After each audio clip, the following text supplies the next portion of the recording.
시청자 여러분 안녕하십니까. 하루의 뉴스를 정리해드리는 YTN 뉴스라이트입니다. 대정부 질문 첫날 첫 질의자로 나선 서른 의원이 대통령 탄핵을 언급했습니다.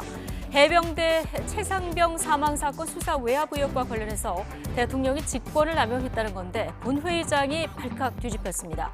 여당은 지난 대선 직전 공개된 김만배, 신앙림 녹취록의 조작 의혹을 파고들었는데요. 대통령실에서도 오늘 이 사건을 희대의 정치 공작 사건으로 규정했습니다. 꽁꽁 얼어붙은 전국에 이재명 대표 단식을 고리로 협치를 요구하는 목소리도 나왔는데 현실 가능성은 있을까요? 관련 내용들 잠시 뒤 나이트 포커스에서 두 분 전직 의원과 분석해 보겠습니다. 화요일 뉴스나이트 오늘의 헤드라인부터 정리해드립니다.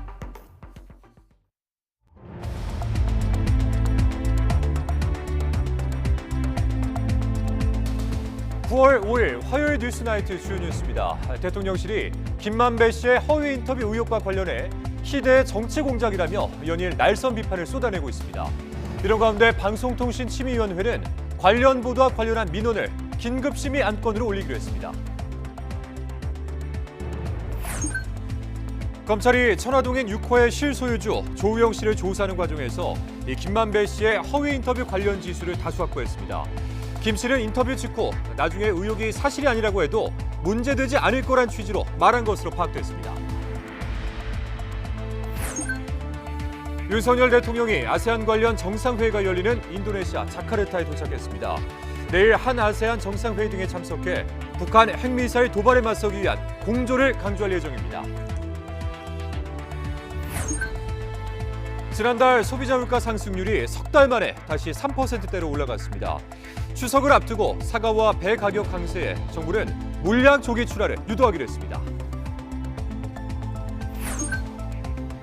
이주호 부총리가 어제 대규모 집회에 나선 교사들을 징계하지 않겠다는 입장을 재확인했습니다. 이런 가운데 전국 교사 6명 중 1명은 극심한 우울 증상에 극단 선택까지 생각한 적이 있었던 것으로 나타났습니다. 정부가 가습기 살균제와 폐암의 연관성을 처음으로 인정했습니다. 폐암 피해를 인정받게 되면 지원금을 받게 되는데 피해자마다 개별적으로 심사를 받아야 합니다.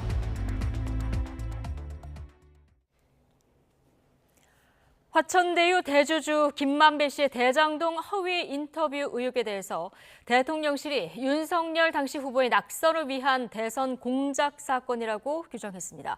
가짜뉴스는 민주주의 최대의 위협이라면서 이번 기회에 악습의 고리를 끊어야 한다고 목소리를 높였습니다. 조은지 기자의 보도입니다.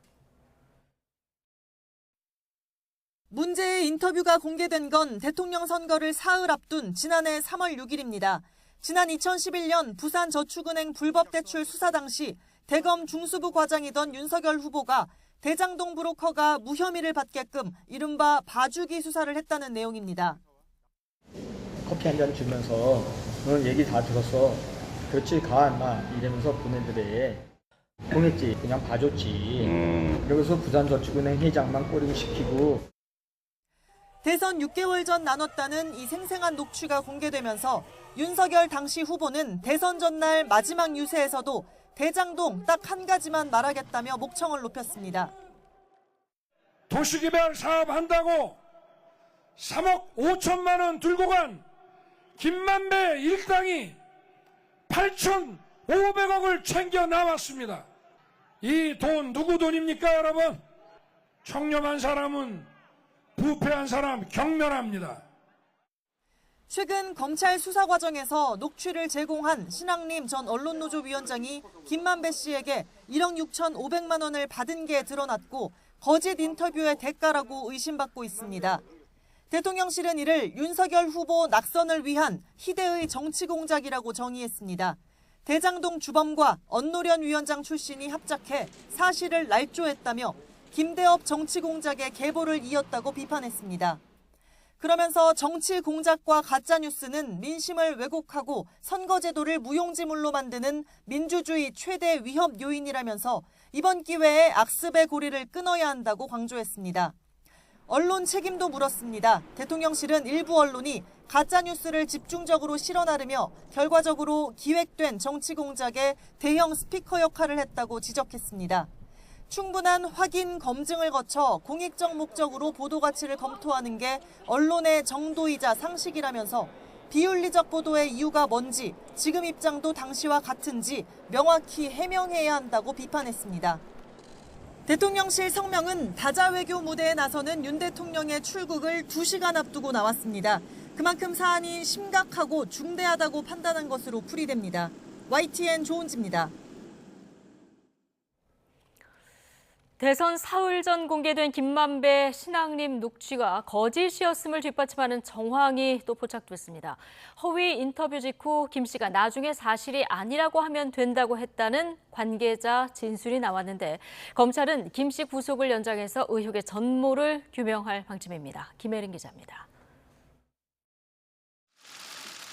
검찰은 최근 천화동인 6호 실소유주 조우영 씨를 조사하는 과정에서 김만배 씨의 허위 인터뷰 관련 진술을 다수 확보했습니다. 대검 중수 이과장이던 윤석열 대통령이 부산저축은행 부실대출 비리 수사를 무마해줬다는 의혹을 김 씨가 직접 조작했을 수 있다는 겁니다. 허위 인터뷰 직후 김 씨는 조 씨에게 나중에 의혹이 사실이 아니라고 해도 문제되지 않을 거란 취지로 말한 것으로 파악됐습니다. 또 자신이 대장동 비리 의혹을 광야로 끌고 갈 테니 모른 척 해달라거나 대장동을 유동규 전 본부장의 개인 일탈로 몰고 가야 한다고 강조한 것으로도 전해졌습니다. 천문학적 대장동 이익을 보호하기 위해 김 씨가 의도적으로 대선 직전에 거짓 인터뷰를 했을 가능성을 배제할 수 없는 정황입니다.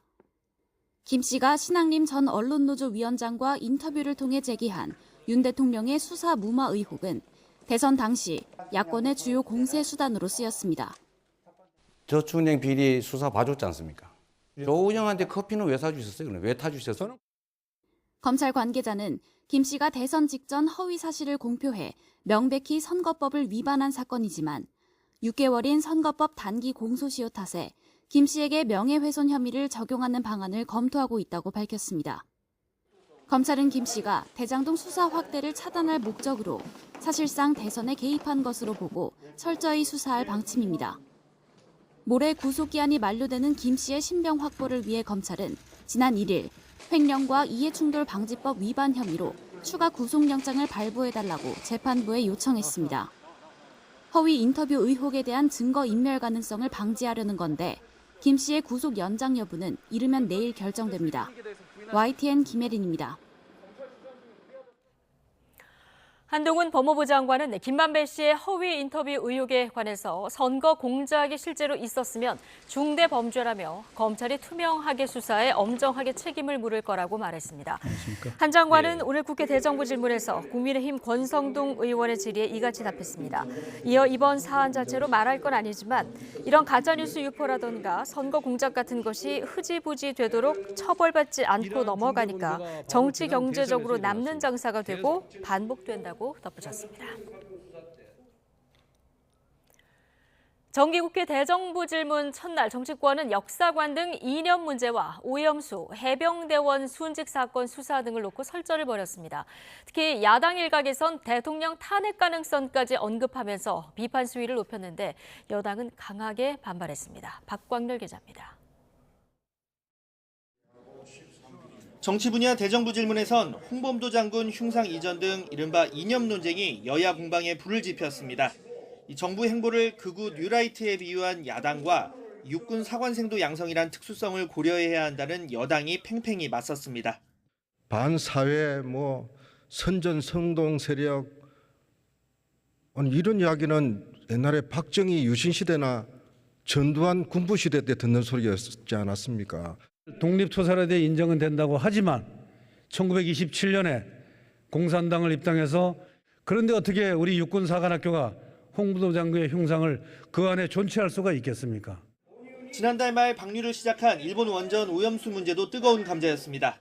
정부가 일본 대변인을 자처한다는 야당과 야권이 괴담 선동에 앞장선다는 여당의 주장이 평행선을 달렸습니다.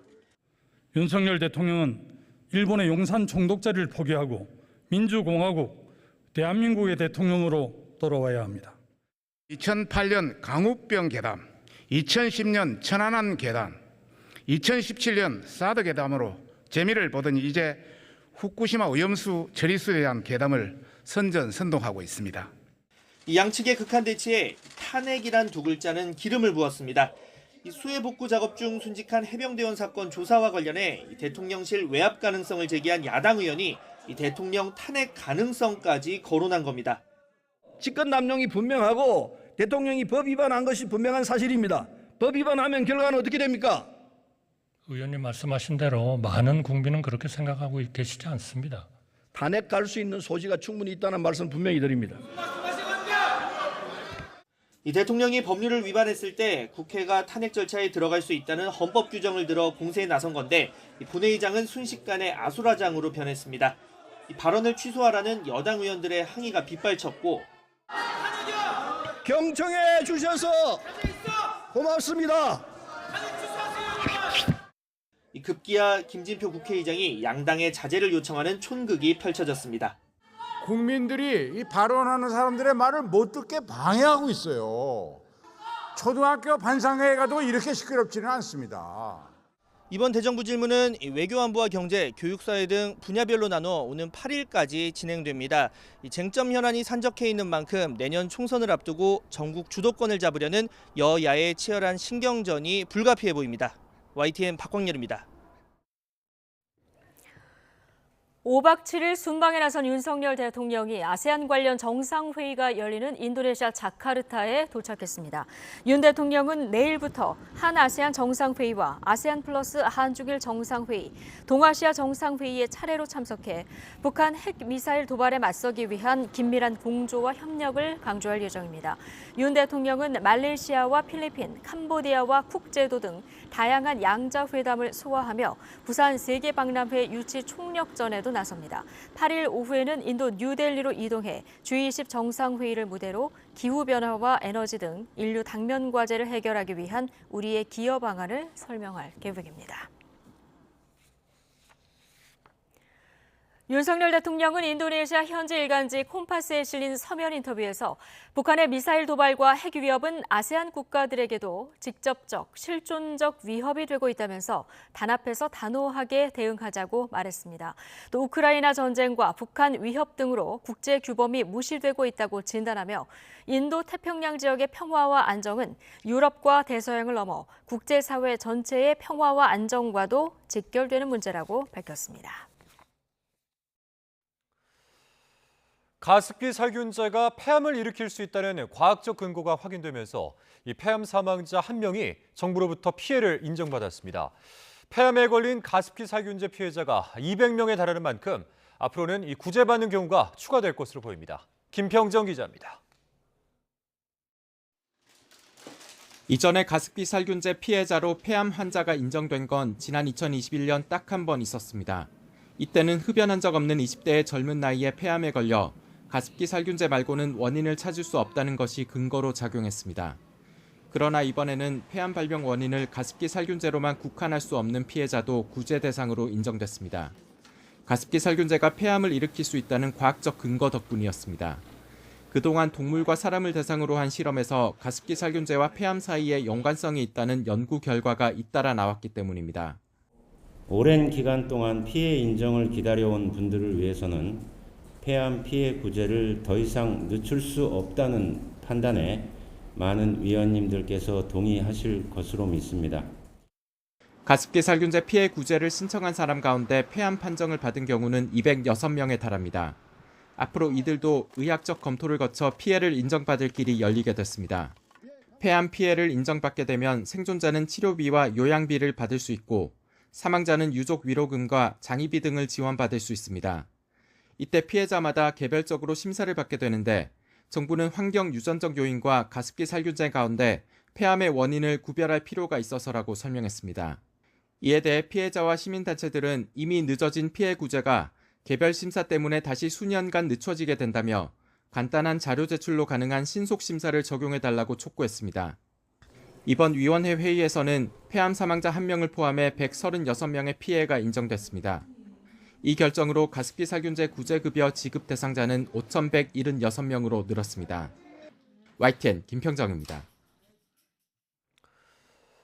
이주호 부총리가 어제 공교육을 멈추고 거리로 나섰던 교사들을 징계하지 않겠다는 입장을 재확인했습니다. 또 매주 한 번 현장 교사들과 소통하겠다며 교권보호대책 보완에도 나섰습니다. 김연아 기자입니다. 이주호 부총리가 구사 공교육 멈춤 뒤 첫 행보로 교원단체들을 만나 추모제 참석 교사 징계 철회를 공식화했습니다.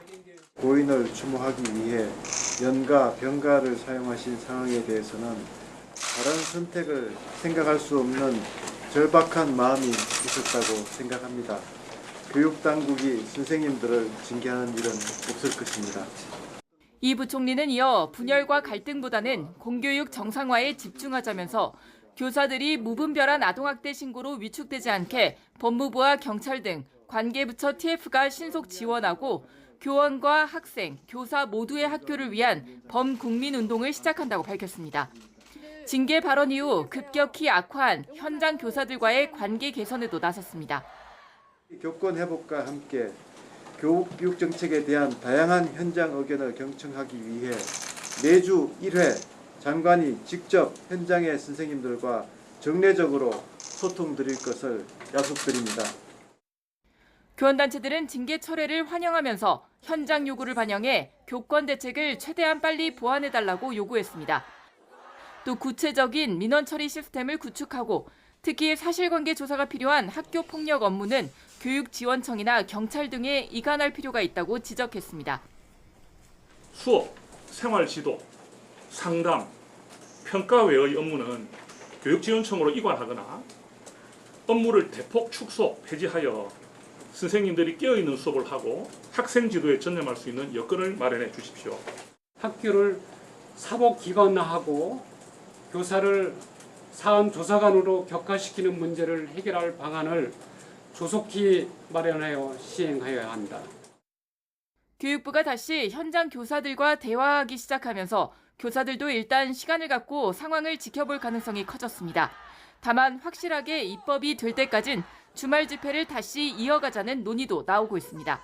YTN 김현아입니다. 교사 3명 가운데 2명은 학교 안에서 언어폭력을 경험한 적이 있는 것으로 나타났습니다.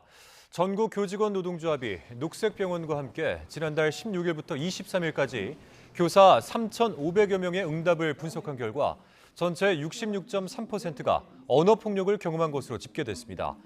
가해자에 대한 질문에는 중복 응답으로 63%가 학부모, 54%는 학생을 지목했습니다. 또 전체 응답자의 38.2%는 심한 우울 증상을 호소했는데 정교조는 교사들의 정신 건강이 소진 상태라며 국가적 지원이 시급하다고 밝혔습니다.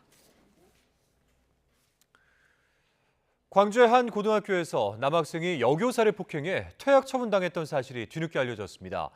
오늘 광주광역시 교육청에 따르면 지난 6월 광주의 한 고등학교 2학년 교실에서 담임교사가 남학생에게 폭행을 당하고 쓰러졌습니다. 해당 학생은 교실 자리 배정에 불만을 제기하며 교사에게 주먹을 휘두른 것으로 파악됐습니다. 학교 측은 사건 당일 교육청에 관련 내용을 보고하고 지난 7월 문제 학생을 퇴학 처리했습니다.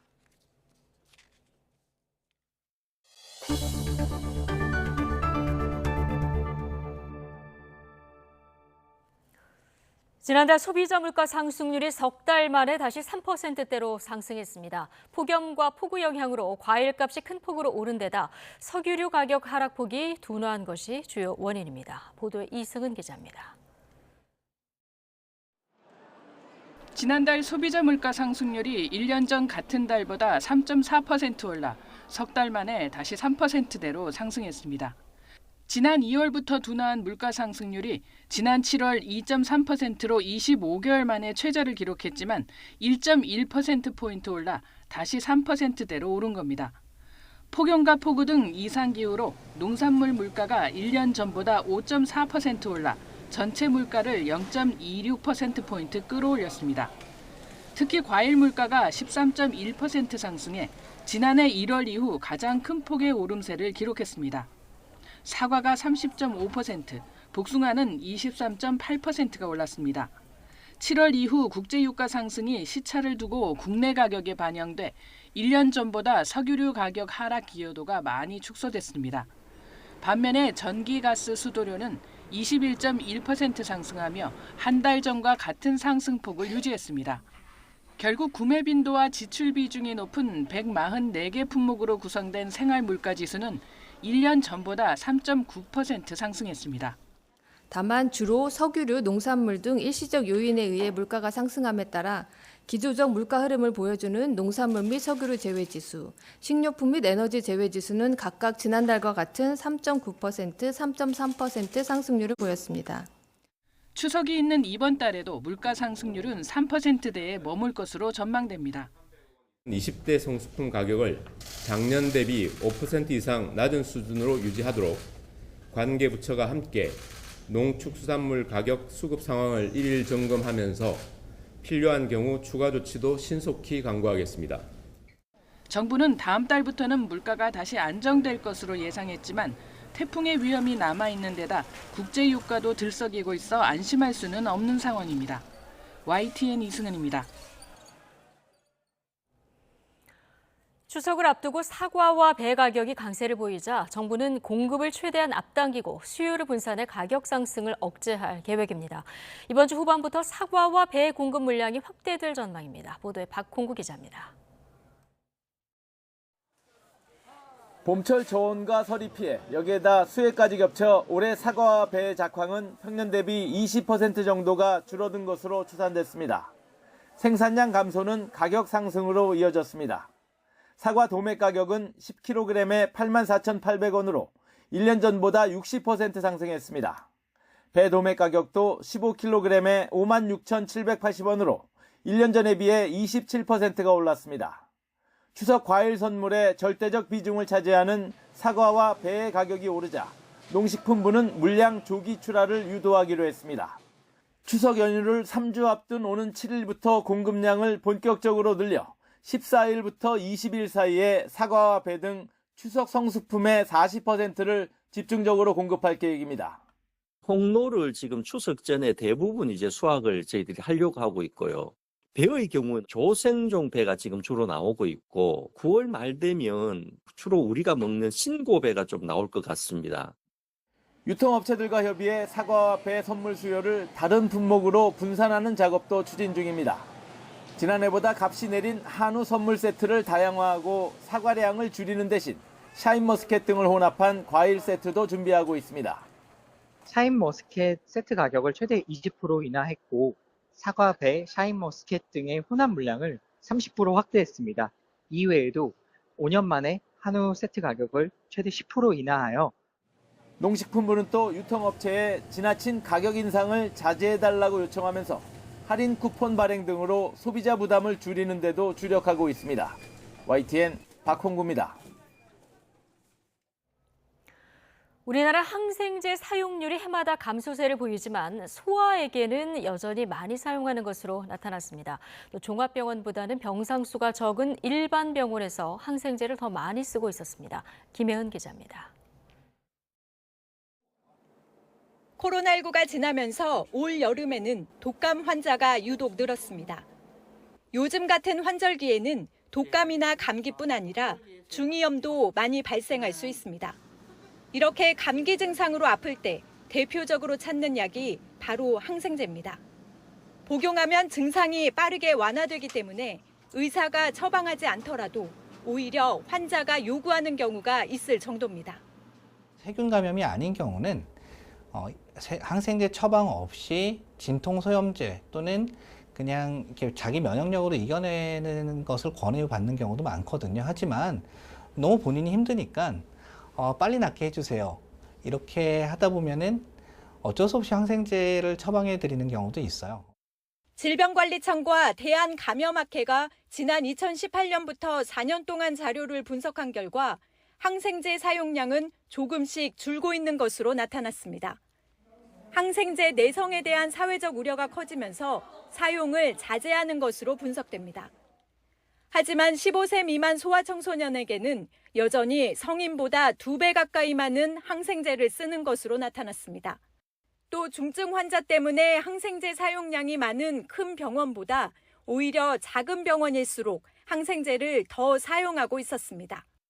100병상 정도의 좀 작은 규모의 병원에서의 항생제 사용량이 오히려 더 높은 걸로 나타나고 있어요. 항생제 사용률을 좀 줄일 여지가 작은 규모의 병원에 더 있을 수 있다, 이런 걸 보여주는 결과 같습니다. 질병청은 이번 조사는 단순히 항생제 사용량만 살펴본 것으로 환자에게 적절히 쓰였는지는 보다 자세히 들여다보겠다고 밝혔습니다. YTN 김혜은입니다. 경찰이 지난달 서울 용산 주상복합 아파트에서 추락사한 경찰관이 단순 투약에 그치지 않고 마약류를 직접 구매했을 가능성에 대해서 수사력을 집중하고 있습니다.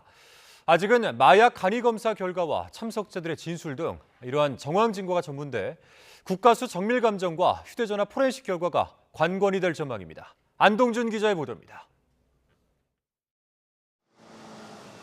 서울 용산에 있는 주상복합 아파트에서 추락해 숨진 강원경찰청 소속 A경장. 경찰은 최근 숨진 A경장이 모임 참석 당시 마약류를 준비했을 가능성이 있다고 보고 수사를 이어가고 있습니다. 특히 경찰은 A경장이 올해 초부터 직접 마약을 구입해 모임에 참석했다는 일부 진술을 확보하고 사실 여부를 확인하고 있습니다. A경장이 케타민이나 엑스터시를 의미하는 은어를 검색했다는 의혹이 제기되긴 했지만 휴대전화 포렌식이 마무리되기 전까지는 사실로 결론 짓긴 어렵다는 게 경찰의 입장입니다. 일부 참석자가 A경장이 마약에 취해 있었다는 취지의 진술을 한 것으로 알려졌지만 경찰은 아직 국가수 정밀감정 결과가 나오지 않았다는 이유로 발표를 미루고 있습니다. 모임 참석자들의 마약 투약 여부도 마찬가지. 앞서 경찰은 사건 당일 A경장과 함께 있던 일행 15명 전원을 마약류 관리법 위반 혐의로 입건하고 출국 금지한 상태입니다. 현재까지 모임 참석자 가운데 마약류 간이 검사에서 양성이 나온 건 5명으로 정밀 감정 결과는 더 많을 수 있다고 보고 있습니다. 결국 A경장 휴대전화 포렌식 결과와 국가수 정밀 감정 결과가 나와야 이른바 마약 파티 의혹에 대한 사실관계도 따져볼 수 있을 것으로 보입니다. 이런 가운데 A경장이 소속된 강원경찰청은 사건이 발생한 지 열흘 만에 뒤늦게 공직기강 확립 특별교육을 실시했습니다. YTN 안동준입니다. 외신 보도대로 북한 김정은 국무위원장이 다음 주 러시아를 방문해 푸틴 대통령과 만나게 된다면 4년여 만에 정상외교를 재개하는 것이어서 관심이 쏠리고 있습니다. 정부는 북러 간 협력이 유엔 안보리 결의 등 국제 규범에 어긋나지 않는 방향으로 이루어져야 한다며 무기 거래 가능성을 경계하고 있습니다. 조수현 기자입니다. 지난 2019년 4월 25일 김정은 위원장은 열차를 타고 블라디보스토크를 방문해 푸틴 대통령과 정상회담을 했습니다. 이번에 북러 정상회담이 성사된다면 4년여 만에 정상 외교를 재개하는 겁니다. 지난 7월 북한을 방문한 쇼이구 러시아 국방장관에게 김 위원장이 직접 주력 무기를 소개한 만큼 북러 간 무기 거래 논의가 이루어질 가능성이 주목되고 있습니다. 군사 정찰 위성 그 관련한 이제 기술 추가적인 기술과 광학 장비 이런 것들은 이제 러시아로부터 수입할 필요가 상당히 있는 거죠. 그래서 이제 이런 협력이 이루어진다면 정말 극비리에 이제 이루어질 가능성은 뭐 여러 걸 보는데. 하지만 북한과의 무기 거래는 여러 유엔 안보리 결의를 위반하는 행위여서 안보리 상임이사국인 러시아로서도 노골적으로 이런 선택을 하기는 쉽지 않다는 관측도 나오고 있습니다. 우리 정부는 미국 등 관련국과 긴밀히 소통하면서 북러 간 인적 교류 동향을 예의주시하고 있습니다. 정부는 북러 간 협력이 국제 규범을 훼손하지 않는 방향으로 한반도 평화와 안정에 이바지하는 방식으로 이루어져야 한다는 점을 강조했습니다. 그 어떤 유엔 회원국도 불법 무기 거래를 포함한 안보리 대북 제재 결의를 위반해서는 안 될 것입니다. 특히 국제사회의 평화, 안정을 해하는 북한과의 군사 협력은 이루어져서는 안 될 것입니다. 북러 군사 밀착과 함께 러시아가 김정은에게 북중러 연합훈련을 공식 제의한 것으로 파악되면서 북중러 군사협력 움직임에도 관심이 쏠리고 있습니다. 일각에서는 김 위원장이 러시아를 방문한 뒤 항저우 아시안게임 계기에 중국을 방문할 가능성도 조심스럽게 거론됩니다. 일단 북한이 오는 9일 정권 수립 열병식을 준비하는 동향이 포착됨에 따라 김정은의 러시아 방문은 열병식을 치른 후에 이루어질 가능성이 제기되고 있습니다. YTN 조수연입니다. 서울시가 강제추행 유죄 판결을 받은 민중미술가 이목상 씨의 위안부 관련 조형물을 오늘 강제 철거했습니다. 정의기억연대 등 시민단체들은 위안부의 아픈 역사를 지우는 일이라고 반발했습니다. 김다현 기자입니다. 서울 남산에 있는 일본군 위안부 추모공원 기억의 터. 굴착기 한 대가 견고한 조형물을 깨부수기 시작합니다. 서울시가 작가 이목상 씨의 대지의 눈과 세상의 배꼽 작품 강제 철거에 나선 겁니다. 새벽부터 중장비를 동원해 이루어진 철거 작업은 3시간 정도 만에 모두 끝났습니다. 서울시가 작품을 철거한 건 임 씨가 부하 직원을 강제추행한 혐의로 최근 1심에서 유죄 판결을 받았기 때문입니다. 사회적 물의를 일으킨 작가의 작품을 그대로 두는 건 공간 설립 취지에 어긋난다는 설명입니다.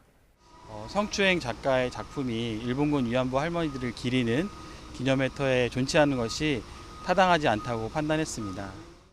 기억의 터 조형물을 마지막으로 서울시립시설에 설치된 임 씨의 작품 6점은 모두 철거됐습니다. 그러나 정의기억연대 등 시민단체들은 기억의 터 조형물 철거가 위안부 역사를 지우는 일이라면서 강력 반발하고 있습니다. 조형물에 위안부 피해 할머니들의 그림과 글귀도 들어가 있다면서 임 씨만 제작에 참여한 게 아니라고도 주장합니다. 이런 이유를 들어 전날 반대 집회를 열면서 철거 작업이 미뤄지기도 했습니다. 경찰과 서울시는 철거 저지에 대비해 현장에 인력까지 배치했지만 시민단체들이 현장을 찾지 않아 철거 과정에서 별다른 충돌은 없었습니다. 생업상 일하시는 분들하고 부딪히는 것을 원하지 않았습니다. 우리는 그래도 이것은 반대하고 있습니다, 여전히. 오세훈 서울시장은 철거 이후 SNS에 글을 올려 위안부 피해자를 보호하기 위한 단체가 성추행을 인정한 작가의 작품 철거를 막고 있다면서 존재 이유를 스스로 부정하고 있다고 비판했습니다. 서울시는 기억의 터 자체는 유지하되 작가에 대한 검증을 거쳐 대체 작품을 설치한다는 방침입니다. YTN 김다현입니다. 항명과 상관 명예훼손 혐의를 받는 박정훈 전 해병대 수사단장이 구속영장 기각 이후 처음으로 국방부 검찰단에 출석했습니다. 박 전 단장 측은 분단위 타임라인이 있다며 조사 거부 대신 적극적인 방어권 행사를 택했습니다. 임성재 기자가 보도하겠습니다. 구속영장이 기각된 뒤 처음으로 국방부 검찰단에 출석한 박정훈 전 해병대 수사단장. 지난달 2차례 출석에서 조사 자체를 거부한 것과 달리 적극적인 방어권 행사 의지를 내비쳤습니다. 피의자는 있는 사실 그대로를 진술 거부권을 행사하지 않고 그대로 진술을 할 예정입니다. 그렇다 하더라도 저희는 일관성 있게 얘기하는 이 자체가 이 진실의 힘이 오히려 더 강하기 때문에 박 전 단장 측은 항명 혐의 자체를 부인하는 입장을 유지하며 1년의 외압 정황을 증명할 결정적인 증거로 분단위 타임라인을 꼽았습니다. 저희는 사실은 무기라고 함은 다른 게 없다고 생각합니다. 지금 박정훈 대령님은 그래도 메모를 이제 꼼꼼하게 하셨기 때문에 타임라인이 분단위로 이제 기록이 돼 있거든요. 이런 가운데 국방부는 박 전 단장 측이 하루빨리 복귀해 보강조사와 필요한 조치를 강구할 예정이라고 밝힌 것과 관련해 불가능하다는 뜻을 내비쳤습니다. 현재 최상병 사건은 국방부 조사본부의 재검토 이후 현장 지휘를 맡았던 대대장 2명만 과실치사 혐의 의견으로 경찰에 이첩된 상태입니다. 그것은 제가 봤을 때는 가능하지 않을 사안인 것 같은데 그런 말씀을 하신 것에 대해서 진위를 저는 잘 모르겠고. 박 전 단장은 또 이번 주 국방부 법무관리관과 국방부 검찰단장을 직권남용 권리행사 방해 혐의로 고발한 건과 관련해 고위공직자 범죄수사처에 출석할 예정입니다. YTN 임성재입니다.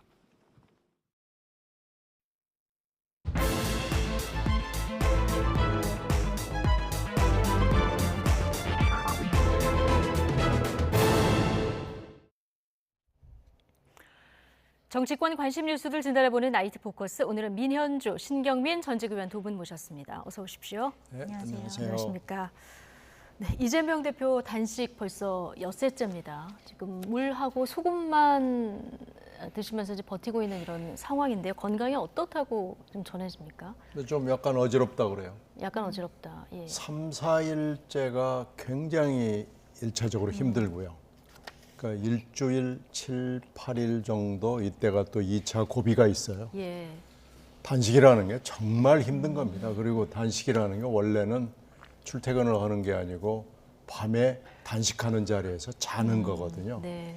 이게 또 녹아나는 겁니다.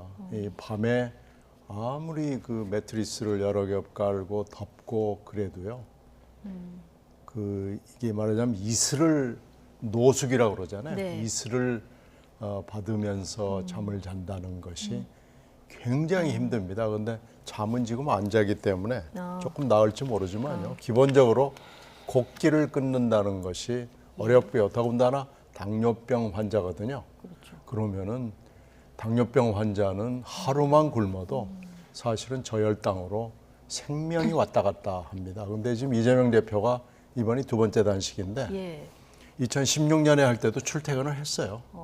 그래서 아마 출퇴근을 단식의 아마 그 일부로 보는 모양인데 그 단식의 투명성이라는 문제로 봤을 때는 이렇게 단식을 하면은 단식의 진정성에서 평가가 뚝 떨어지거든요. 그래서 그렇군요. 이렇게 단식을 하면 안 되고요. 하루를 하더라도 진짜 단식같이 좀 해야 됩니다.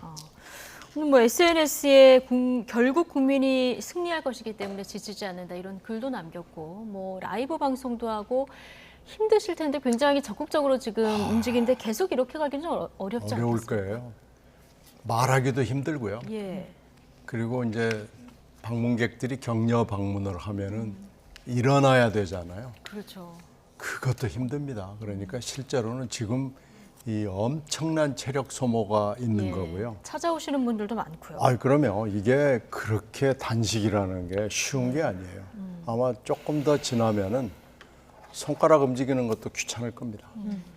그래야 진짜 단식입니다. 예. 정부 여당에서 반응은 좀 냉소적입니다. 뭐 출퇴근 단식 지금 얘기를 해주셨지만 그런 표현도 나왔고 김웅 의원 같은 경우는 12시가 되기 전에 사라진다면서 대표님은 신데렐라다 이런 표현까지 나왔는데 여당에서는 왜 이런 반응이 나온다고 보십니까? 일단 이재명 대표가 단식을 하는 그 명분을 한번 살펴볼 필요가 있는데요. 이제까지 정치인들이 특히 당대표급의 정치인들이 단식을 할 때는 뭐 민주주의의 문제, 그다음에 노동 문제, 노동권의 문제라든지 아니면 정말 중요한 핵심 법안, 쟁점들 이런 것들에 대해서 꼭 통과시키거나 아니면 논의를 해야 된다 또는 저지를 해야 된다 이런 명분들이 있었습니다. 국민을 향한 우리가 무엇인가를 해야 한다. 그런데 지금 이재명 대표가 이번 단식을 하면서 내세운 명분은 물론 뭐 민주주의의 훼손도 있었고요. 뭐 전면 개각해라 이런 것도 있었고 그다음에 후쿠시마 원전 관련된 것도 있었지만 사실은 답을 듣고자 하는 이슈가 아니라 그냥 이재명 대표가 그냥 공기 중에 그냥 외치는 메아리로서밖에 안 들리고요. 가장 큰 명분은 결국에는 이재명 대표에게 이제 온 검찰의 소환 조사 그다음에 구속영장 청구 이런 이슈들에 대해서 사법적인 리스크를 피하기 위한 단식이 아니냐라는 게 사실은 보수층뿐 아니라 중도 많은 여론들도 그렇게 조성이 되어 있습니다. 그러니까 국가를 위하고 국민을 위한 단식이 아닌 본인의 안위를 지키기 위한 단식이라면 그것들은 일단 호응을 받기가 어렵고요.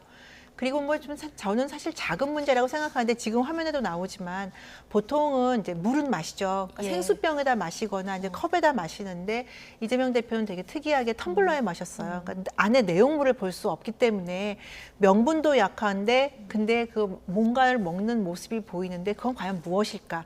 이런 차원에서 여당에서 의혹을 제기하는 것이 사실 뭐 조롱이나 비아냥의 의도는 없다고 봅니다. 그래서 아까 신전 의원님도 말씀하셨지만 이렇게 극단적 정치적 행위를 할 때는 명분이 분명해야 되고 그리고 그 과정이 투명해야 되는데 그런 두 가지 측면에서 이재명 대표의 단식은 이전의 야당 대표나 아니면 뭐 다른 정치인들의 단식과는 확연하게 구분이 되는 것이 아닌가라고 봅니다. 예. 자, 어쨌든 이재명 대표가 검찰 소환을 앞두고 여기에 대한 이제 방탄 아니냐 이런 시각이 좀 여당에서 많이 존재한다 이런 의견이신데요. 검찰에 이재명 대표가 출석하겠다고 밝힌 게 이제 11일 그 주에 가겠다고 한 거 아니겠습니까? 11일 날 간다 해도 이게 계산해 보니까 단식 12일 차예요. 이 검찰에 과연 출석이 가능할지도 모르겠고요. 출석한다고 해도 조사를 제대로 받을 수 있을까? 자, 이것도 걱정인데요. 수원까지 가기도 쉽지 않을 거예요.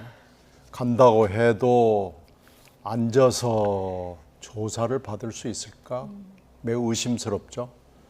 그렇게 따지면은 이제 검찰도 이런 상황을 너무 잘 알기 때문에 11일 주까지 기다려 주지 않을 것 같아요. 그래서 아마 이제 이번 주에 그 3차 소환을 가지고 밀당을 하게 될 것 같은데요. 예.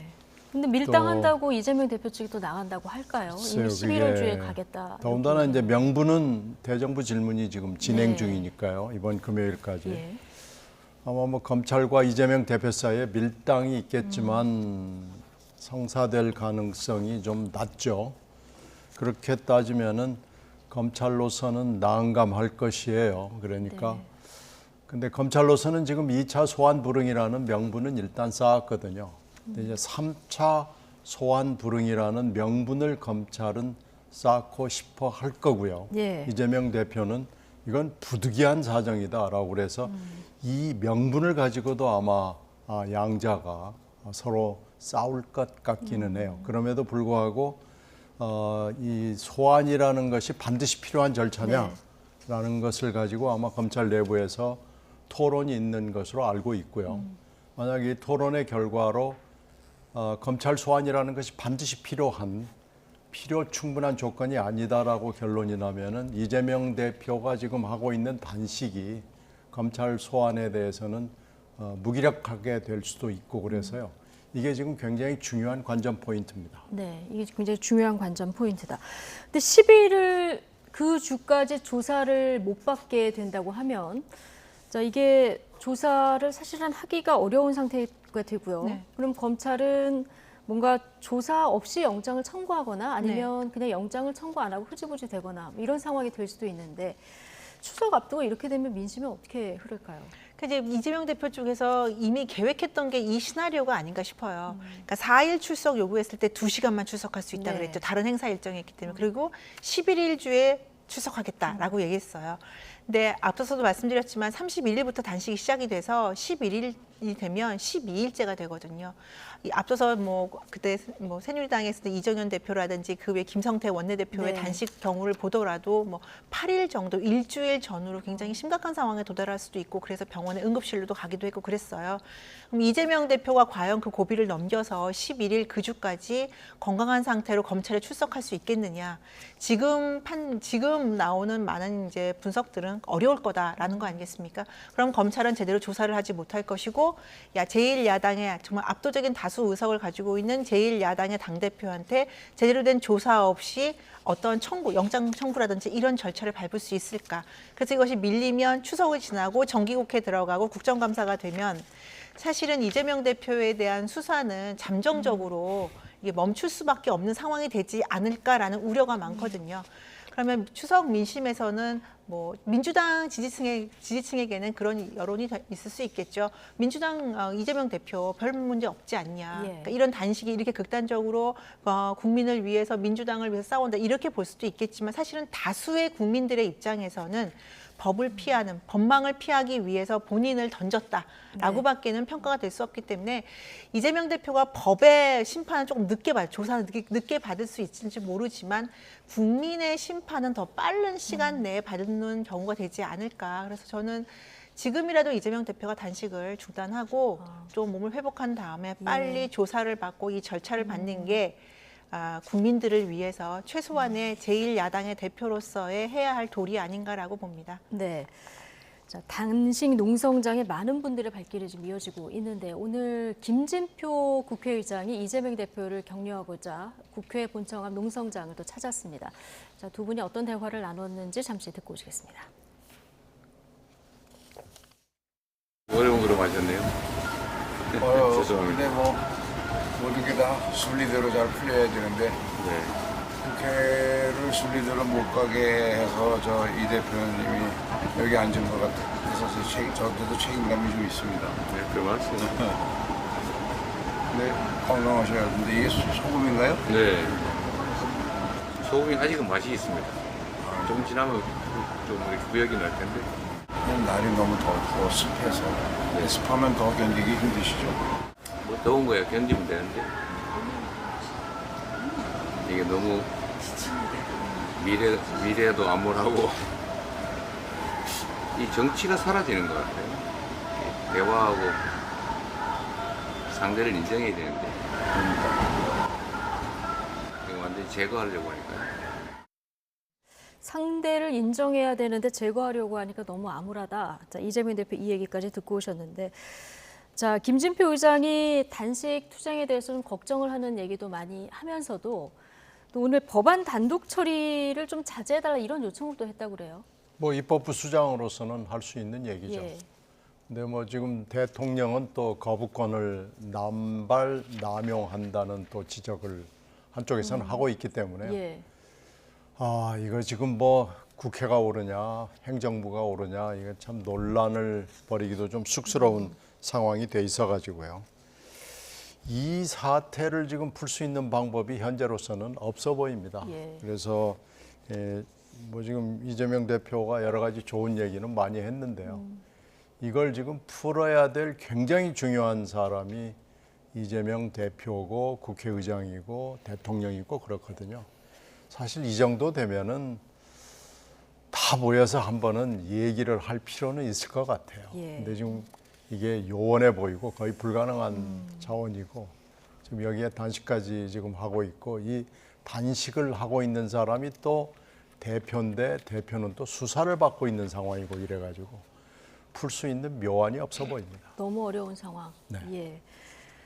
그러니까 다 만나서 차라리 좀 얘기를 했으면 좋겠다. 이렇게라도 됐으면 좋겠다는 말씀 해주셨는데 오늘 그 대정부 질문 참석자 국회에 온 한덕수 국무총리에게 민주당 조응천 의원이 이재명 대표 손을 잡아줄 의향이 없냐 이렇게 질문을 했는데요. 한 총리 답변까지 같이 듣고 오시겠습니다.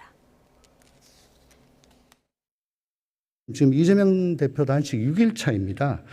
19년도에 황교안 대표께서 단식을 하실 때 강기정 정무수석, 이낙연 총리가 먼저 찾아가셨고 6일째에는 이해찬 여당 대표가 찾아가서 각각 손을 잡고 단식 풀어달라고 요청을 했습니다. 대통령께 건의해서 비서실장이나 정무수석으로 하여금 야당 대표 찾아가지고 만나도록 건의할 생각 없으십니까? 한번 검토를 해보겠습니다. 오늘 대정부 질문 마치시고 바로 요 앞인데 나가신 길에 야당 대표 만나서 한번 손 한번 잡아주실 의향 없으십니까? 네, 그럼 생각해 보겠습니다. 네, 생각해 보겠다고 했는데 손을 잡고 갔다 이런 보도는 못 봐서 아마 들리시지는 않은 것 같고요. 자, 황교안 대표 단식 사례를 지금 조응천 의원이 언급하면서 그때 당시 청와대의 정무수석이라든가 당시 뭐 총리가 그 야당 대표가 단식을 할 때 이제 찾아갔었던 이런 일화를 얘기하지 않았습니까? 그러니까 이번에도 총리가 건의를 해서 대통령실의 정무수석이나 뭐 비서실장이 좀 이재명 대표를 찾아가도록 건의를 좀 해주면 안 되겠느냐 이런 질문을 했어요. 오늘 류호정 정의당 의원도 비슷한 질문을 했는데 검토를 해보고 건의를 좀 할까요? 아까도 말씀드렸지만 한 가지 큰 고비가 있어요. 이재명 대표가 정말 성실하게 그 의혹에 대해서 조사에 임하겠다라는 저는 그 전제 조건이 수립이 안 되면 사실은 여당이나 청와대 대통령실 입장에서는 굉장히 어려운 선택이 될 수 있다, 어려운 발걸음이 될 수 있다라고 보여집니다.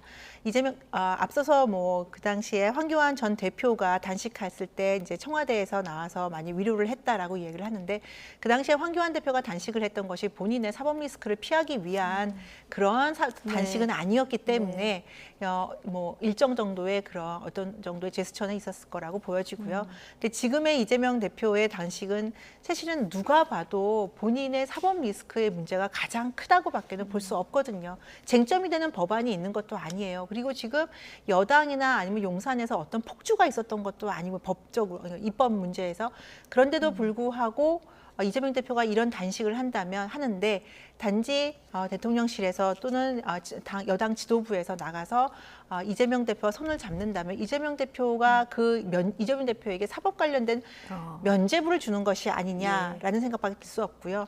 또 하나는 국회의장께서도 아까 말씀하시지 않았습니까? 입법 독주는 하지 말자. 그래야 뭔가 아까 신지연 의원님께서 말씀하신 것처럼 한 자리에 모여서 대화가 될 수 있을 것이다. 이제까지 169석, 167석을 앞세운 민주당이 너무나 많은 입법 독주를 했고 용산 대통령실이나 아니면 정부 여당으로부터 어쩔 수 없는 거부권을 행사하는 그 상황을 만든 것들이 여러 가지가 상황이 있었습니다. 이런 문제들에 대해서 함께 대타협이 이루어지기 위해서는 이재명 당대표의 결단이 먼저 필요로 한 상황이라고 저는 보여집니다.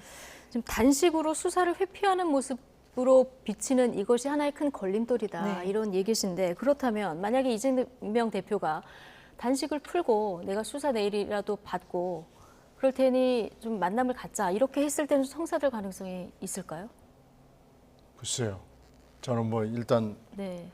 단식을 풀고라는 부분에서 가능성이 좀 낮아 보이는데 여기 전제 조건부터 가능성이 네, 낮습니다. 가능성이 좀 낮아 네. 보여서 뭐라고 네. 말씀드릴 수는 없는데요. 그렇게 될 것 같지는 않습니다. 너무 어려운 문제다. 네. 앞서도 정말 다 만나서 한번 논의를 해봤으면 좋겠지만 굉장히 어렵다는 얘기를 오늘도 얘기하셨고 지난번 출연하셨을 네. 때도 그 얘기를 좀 해주셨습니다. 답이 없다 이런 얘기도 하셨었는데 어제는 이해찬 고문이 방문을 했고요. 네. 또 그제는 추미애 전 법무부 장관도 방문을 했고 그런데 오늘은 또 친문계의 핵심이고 또 비명계 중진이죠. 전해철 의원도 농성장을 방문했는데 어쨌든 여러 가지 뭐 단식에 대해서 응원의 목소리도 있고 비판의 목소리도 있습니다만 단식을 한 이후에 당내에서 대표직 사퇴 논쟁은 좀 수그러든 것 같기도 하고요. 네, 지금 이재명 대표가 뭐랄까요, 두 가지의 지금 많은 것들을 얻고 있는데 하나는 검찰에 출두해서 조사를 갖다 회피하고 있는 문제 하나, 또 하나는 내부적으로는 민주당 내에 굉장히 여러 가지 목소리들이 있었는데요. 이 단식 직전까지 있었던 게 이재명 대표가 만일에 영장 청구가 오면 그때는 본인 스스로 출두를 하거나 아니면 국회에 통과시켜 달라라고 본인 스스로 강하게 어필해야 된다. 민주당 내부 의원들에게 그렇게 얘기를 했는데 지금 이 단식으로 인해서 그 목소리들이 다 사라졌어요. 사실은 민주당 내부에서는 이재명 대표에 대해서 지지를 하든 지지하지 않는 세력이든 저렇게 최후의 극단적인 정치적 행위를 하고 단식이라는 정치적 행위를 하고 있는 당대표에 대해서 물러나라, 그만해라 이렇게 말하기 쉽지는 않죠. 물론 오늘 이제 서른 의원이나 이런 몇몇 분들이 말씀을 하셨지만 이런 상황에서 민주당 내의 이견들을 없애고 이재명 대표의 대표직을 조금 더 안정화시키는 데는 굉장히 성공적인 지금 그런 기류가 흐르고 있다라고 보여지는데요. 과연 근데 이것이 시간이 계속 흐르고 이재명 대표가 저는 뭐 그렇게 바라진 않지만 극단적인 상황까지 가길 바라진 않지만 앰뷸런스에 실려간다거나 이제 이런 상황이 되지 않기를 바라지만 과연 민주당 내부에서도 이걸 언제까지 기다려줄 것이냐. 여론이 그렇게 지금 호의적이지 않은 상황에서 민주당의 친명계 아닌 비명계라든지 친이낙연계 의원들이나 아니면 원외 총선을 앞둔 원외 인사들이 과연 이것을 글쎄요 일주일 이상 더 이상 기다려줄 수 있을까 이 점에서 이재명 대표나 측근들은 또 한 번의 고민의 지점이 있을 것 같아요. 네. 꿋꿋하게 얘기를 하시는 분 이상민 의원은 이재명 대표 단식에 명분도 없고 실리도 없다 이렇게 중단해달라 오늘도 이렇게 좀 쓴소리에 조언을 했고요. 조응천 의원은 이재명 대표가 지금 단식에 조건이 없어서 굉장히 난감하다 이 얘기도 했는데요. 지금 오늘부터 말씀하신 대로 대정부 질문 시작됐고요. 10월엔 국감도 해야 되는 굉장히 중요한 시점이라서요. 자, 민주당 내 앞으로 그 분위기가 어떻게 될까요? 뭐 국감까지는 아직 시간이 많이 남아 있기 때문에 그래도 여러 가지 좀 준비를 해야 되는 뭐 그때까지는 시기이기 때문에 다 정리가 될 거예요. 원래 단식이라는 게 정말 원칙적으로 단식을 한다 그러면 3주거든요. 인간으로서는 3주 이상을 굶는다는 게 물론 국감 때까지 단식을 하면 안 되죠. 그건 뭐 세계 기록이 되기 때문에 그럴 일은 없고요. 지금 뭐 친명과 비명의 인식차는 꽤 있습니다만은 그것을 겉으로 드러내서 얘기하기는 매우 지금 어려운 상황 아닌가 싶어요. 지금 대표가 저렇게 곡기를 끊고 있다는 것은 뭐 비상한 상황이기 때문에 비명의 입장에서는 이런저런 겉으로 비껴가는 얘기를 하기는 지금 굉장히 어려운 상황이고요. 그러니까 뭐 국감 준비나 이런 거에 있어서는 크게 지장이 있지는 않을 겁니다. 다만 지금 문제가 되는 게 이제 아까 쭉 설명을 드렸던 검찰과 이재명 대표와의 밀당이 어떻게 진행이 될 것이냐라는 것이 아무래도 초미의 관심사 아닌가 싶어요. 그런데 이제 영장을 만약에 친다고 검찰이 방향을 그렇게 결정을 할 경우 그렇게 되면은 이제 부결 아니면 가결 아니겠습니까? 근데 부결이 되면은 이재명 대표로서도 그렇고 검찰로서도 다 좋아할 것 같아요. 검찰도 좋아할 거다. 검찰도 좋아할 것 같아요. 근데 이제 법원까지 안 가니까요. 검찰도 어떻게 보면은 검찰로서는 구속을이니 뭐니를 얘기할 수가 없는 상황이 되긴 해서 조금 섭섭할지 모르지만 정치적으로는 민주당한테 뭐 굉장히 큰 심대한 타격을 줬다고 평가할 겁니다. 예. 근데 이제 문제는 가결이 될 경우 그리고 영장 판사 앞에 가가지고 영장이 발부가 될 경우 이렇게 되면 이제 가장 끔찍한 사태가 이재명 대표에게 생기는 거죠. 예. 검찰로서는 이게 아마 가장 바람직한 그림이 될 거고요. 가결을 했는데 영장이 가령 기각이 된다. 이건 이제 검찰로서 가장 또 끔찍한 시나리오가 될 거고요. 예. 그렇게 해서 만약에 지금 영장을 그냥 검찰 소환 없이 바로 하겠다고 그러면은 이 세 가지 시나리오인데 이 세 가지 시나리오가 어떻게 보면은 앞으로 전개될 그게 9월이 될지 10월이 될지는 잘 모르겠습니다만은 이것이 가장 큰 현재로서는 관심사인 것 같아요. 지금 현재는 비명은 얘기를 할 수가 없는 상황이기 때문에 조용히 있는 거고요. 일단 사태의 추이를 지켜보는 거죠. 네, 사태의 추이를 좀 지켜봐야 된다.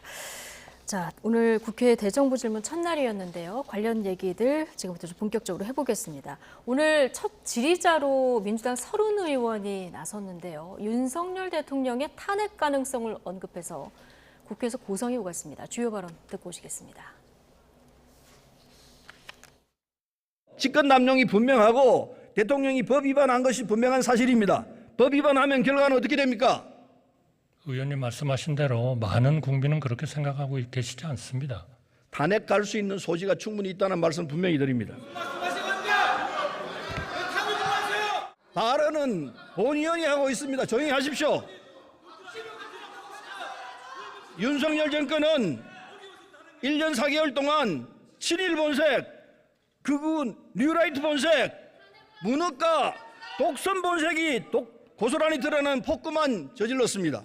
이대로 가면은 윤석열 정권은 역사에 준엄한 심판은 물론이고 국민들이 탄핵하자고 나설지 모르겠습니다. 여야 의원들이 방청석에서 하시는 태도는 국민들이 이 발언하는 사람들의 말을 못 듣게 방해하고 있어요. 초등학교 반상회에 가도 이렇게 시끄럽지는 않습니다. 네. 같이 있는 국회의원들이 소리 지르면 정작 국민들은 못 듣는다. 초등학교 반상회도 이렇게 안 한다. 이렇게 꼬집는 얘기까지 듣고 오셨는데 어쨌든 오늘 서른 의원이 탄핵 이 두 글자를 언급하면서 지금 보신 것처럼 아수라장이 됐는데 네. 이게 해병대 최상병 사망 사건 이 네. 수사 외압 의혹 관련해서 탄핵을 언급한 거예요. 이 발언 적절했다고 보십니까?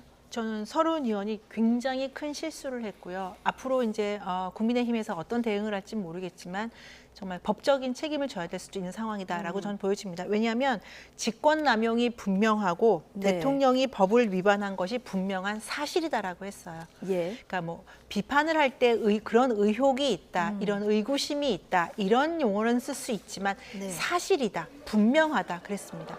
그러면 그 증거가 어디 있는지 서른 의원을 밝혀야 돼요. 여러 가지 일들이 있고 뭐 녹취록이 있었다 아니면 뭐 이런 거 비판이 되고요. 그다음에 박정훈 대령에 대해서 뭐 기각이 되었지만 이런저런 야당으로서의 비판은 할 수 있다고 생각을 합니다. 그런데 다선 의원이 중진 의원이 국회 본회의장에서 사실, 분명, 탄핵 이런 것들을 언급했다라고 한다면 이건 정치적인 책임뿐 아니라 사실은 법적인 책임도 질 수 있는 그런 위험한 발언이다라고 해서 전 지금이라도 서른 의원이 일단 사과를 해야 된다고 생각을 해요. 그런데 여기에 이제 다른 민주당 의원들까지 가세해서 그런 의혹이 있다, 탄핵당할 수 있다 계속 이렇게 나오고 있거든요. 박주민 의원이 이제 사실이다, 분명하다 이런 얘기는 하진 않았지만 만약 의혹이 사실로 밝혀지면 탄핵 소추가 가능하다 맞습니다. 이렇게 네, 그렇게 이제 발언을 했는데요. 민주당이 지금 이재명 대표의 단식으로 시작해서 지금 분열의 직전에 있었던 민주당이 다시 한번 통합을 가서 총선에서 한 힘으로 가자라는 차원에서 굉장히 강경 모드로 전환한 거는 뭐 그럴 수 있다고 치지만 그럼에도 불구하고 대통령의 탄핵 발언을 통해서 민주당 내부 결속으로 총선을 대비한 전략으로 삼았다면 사실은 민주당은 과거로 돌아가는 길밖에 되지 않고 더 이상 국민들은 그렇게 대통령 탄핵 운운에 쉽게 넘어가지 않는다라는 점을 다시 한번 말씀드리고 싶습니다. 자, 서른 의원의 탄핵 발언이 적절했는지 하나 하고요. 그리고 민주당에서 지금 이 최상병 사건 관련해서 특검 혹은 국정조사를 요구하는 목소리도 나오고 있는데요. 자, 이 필요성은 어떻게 보십니까? 아직 현재 뭐 대통령이 관여했다는 의혹은 분명히 있어요. 의혹은 있는. 네, 의혹은 분명히 있는데 예. 이게 지금 팩트로 확인되지는 않은 거예요. 그러니까 조금만 표현을 분명하게 해줬으면은 좋았겠다라는 아쉬운 점은 분명히 있고요. 근데 지금 돌아가고 있는 이 박정훈 대령 사건은 여러 가지가 좀 이상해요. 더군다나 군대에서 그것도 사법과 관련해서 있을 수 없는 일들이 지금 벌어지고 있고 이런 모습도 지금 처음 보거든요. 이 모습은 박 대령의 모습에서 윤석열 검사의 모습이 어른거린단 말이에요. 예. 이건 몇 년 전으로 이렇게 돌아가 보면은 이 항명 비슷한 걸 한 것은 윤석열 검사가 사실 어떻게 보면 정말 세게 한 거죠. 대통령하고 한판 붙은 거 아니겠어요? 그러니까 이렇게 따지면은 오늘 질문을 사실은 그렇게 했으면은 훨씬 더 국민들한테 어필할 수 있었을 거예요.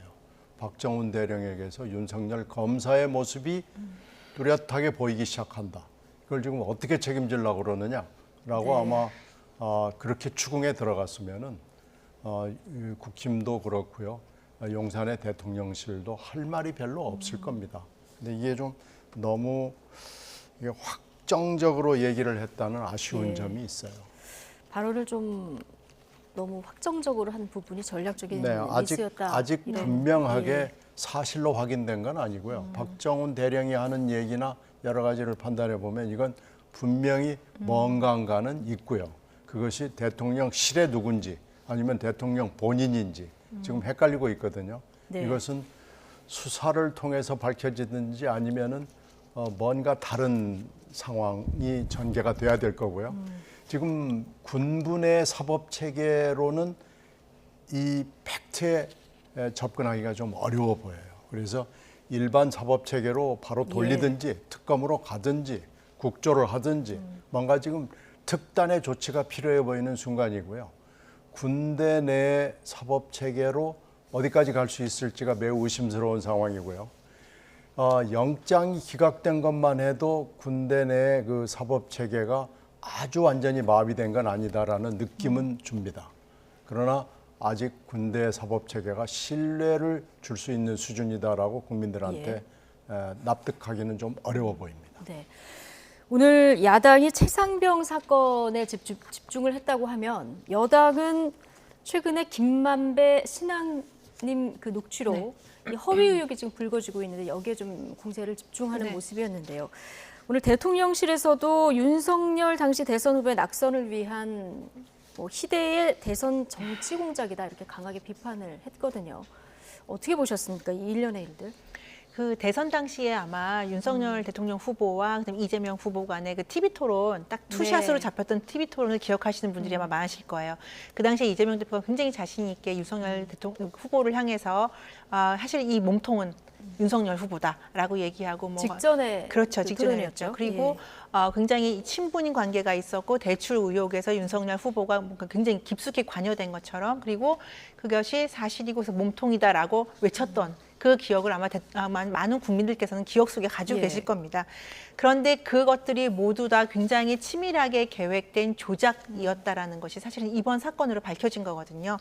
뭐 김만배 씨가 관련된 그 대장동과 관련된 다른 그 뭐 1호, 2호, 3호 이런 분들과의 대화 내용도 나왔고요. 그리고 그 위증을 갖다가 유도했다라는 내용도 나왔었고요. 신앙림 씨는 김만배 씨를 통해서 1억 6,500이라는 그 책 3권에 그렇게 많은 인세를 전 받는지 이번에 처음 알았는데요.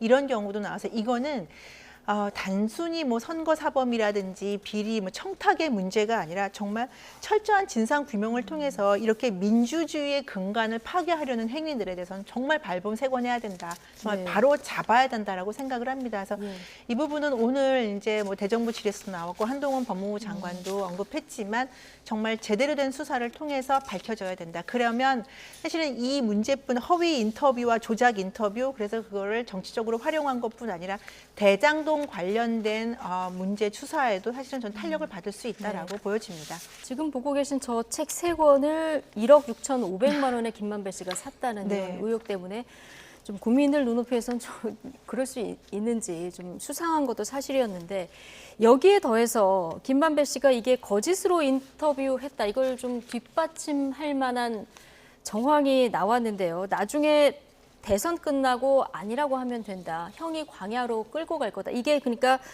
그 천화동인 6호 실소유주죠. 그리고 대장동 때 그때 대출 브로커로 알려졌던 조우영 씨가 이렇게 검찰에 진술을 했다는 건데 이거 어떻게 보고 계십니까? 이건 언론이 반성을 해야 될 대목이 네. 좀 많아 보입니다. 특히 이 인터뷰는 상당히 오래전에 됐는데 대선 사흘 전에 이걸 말하자면 공개를 하고 뉴스타파 측에 던져줬다는 거 아니에요? 그러니까 9월에 중순에 인터뷰를 네, 하고 그렇죠. 가지고 있다가 대선 그 사흘 전에 공개를 한 거죠. 이렇게 되면 이제 그 데일리 언론, 특히 마감 시간에 쫓기는 언론이라는 것은 사실을 확인할 수 있는, 그러니까 팩트 체킹을 할 수 있는 시간 자체가 굉장히 제한되고요. 뉴스 자체의 그 거대함, 빅 뉴스 아니겠어요? 이런 거대함에 비해서 팩트 체킹을 충분히 할 수 없는 시간적 여유를 갖지 못함으로써 생기는 여러 가지 문제가 생기는 거예요. 그래서 그걸 충분히 지금 신앙님 씨가 이용을 한 것 같아요. 예. 그런데 이제 그렇다고 해서 뉴스타파의 책임이 면제되는 건 아닙니다. 뉴스를 하는, 보도를 하는 입장에서는 팩트 체킹을 더군다나 전원을 가지고 얘기할 때는요, 한 번만 하는 게 아닙니다. 예. 적어도 3번은 하라는 거예요. 그게 교과서에 써 있는 얘기고요. 예. 이것을 보도를 할 거냐 말 거냐를 결정하는 데 있어서 팩트 체킹의 그 기능이 충분하지 않을 때는 보도를 하지 않는 것도 대단한 용기입니다. 네. 보도를 하는 거 물론 보통은 팩트 체크가 정확히 안 될 때는 안 하죠. 안 하는 용기도 예. 판단력도 굉장히 어려운 거예요. 보도를 하는 용기와 판단력도 대단히 중요하죠. 이게 말하자면 언론에 있어서 제1의 어떻게 보면 요소라고 볼 수 있지만 만약에 그 요건을 충족하지 못할 때는 보도를 하지 않는 용기도 가지고 있어야 됩니다. 그런데 이 부분에 있어서 뉴스타파에 뭔가 좀 문제가 있었을 거예요. 근데 그걸 노리고 신앙님 씨가 한 것 같은데 이건 언론의 그 속성을 교묘하게 이용을 했다고밖에는 볼 수 없는 거고요. 네. 이렇게 되면 이건 지금 내부적으로 제3의 인물들을 동원을 해가지고 이걸 한번 쭉 들여다봐야 될 겁니다. 뉴스타파가 아마 그렇게 하겠다고 약속을 했을 거예요. 근데 이제 그렇다고 해서 이건 뉴스타파의 책임 문제고 신앙님 씨의 책임은 여전히 남습니다. 신앙님 씨는 진보 언론을 대표하는 인물 중에 하나예요. 그런데 어떻게 해서 이런 걸 가지고 김만배라는 인물하고 거래를 했는지 아마 뭐 선후배로 얽혀 있고 잘 아는 사이이긴 하지만요. 이것도 신앙님 씨가 언론인으로서의 기본 자세를 저버렸습니다. 예. 따라서 이 부분은 좀 심각한 문제예요. 이 부분은 잘 들여다보고 법적인 책임 그리고 윤리적 도덕적 책임이 있으면은 다 책임을 묻고 책임을 져야 할 겁니다. 예.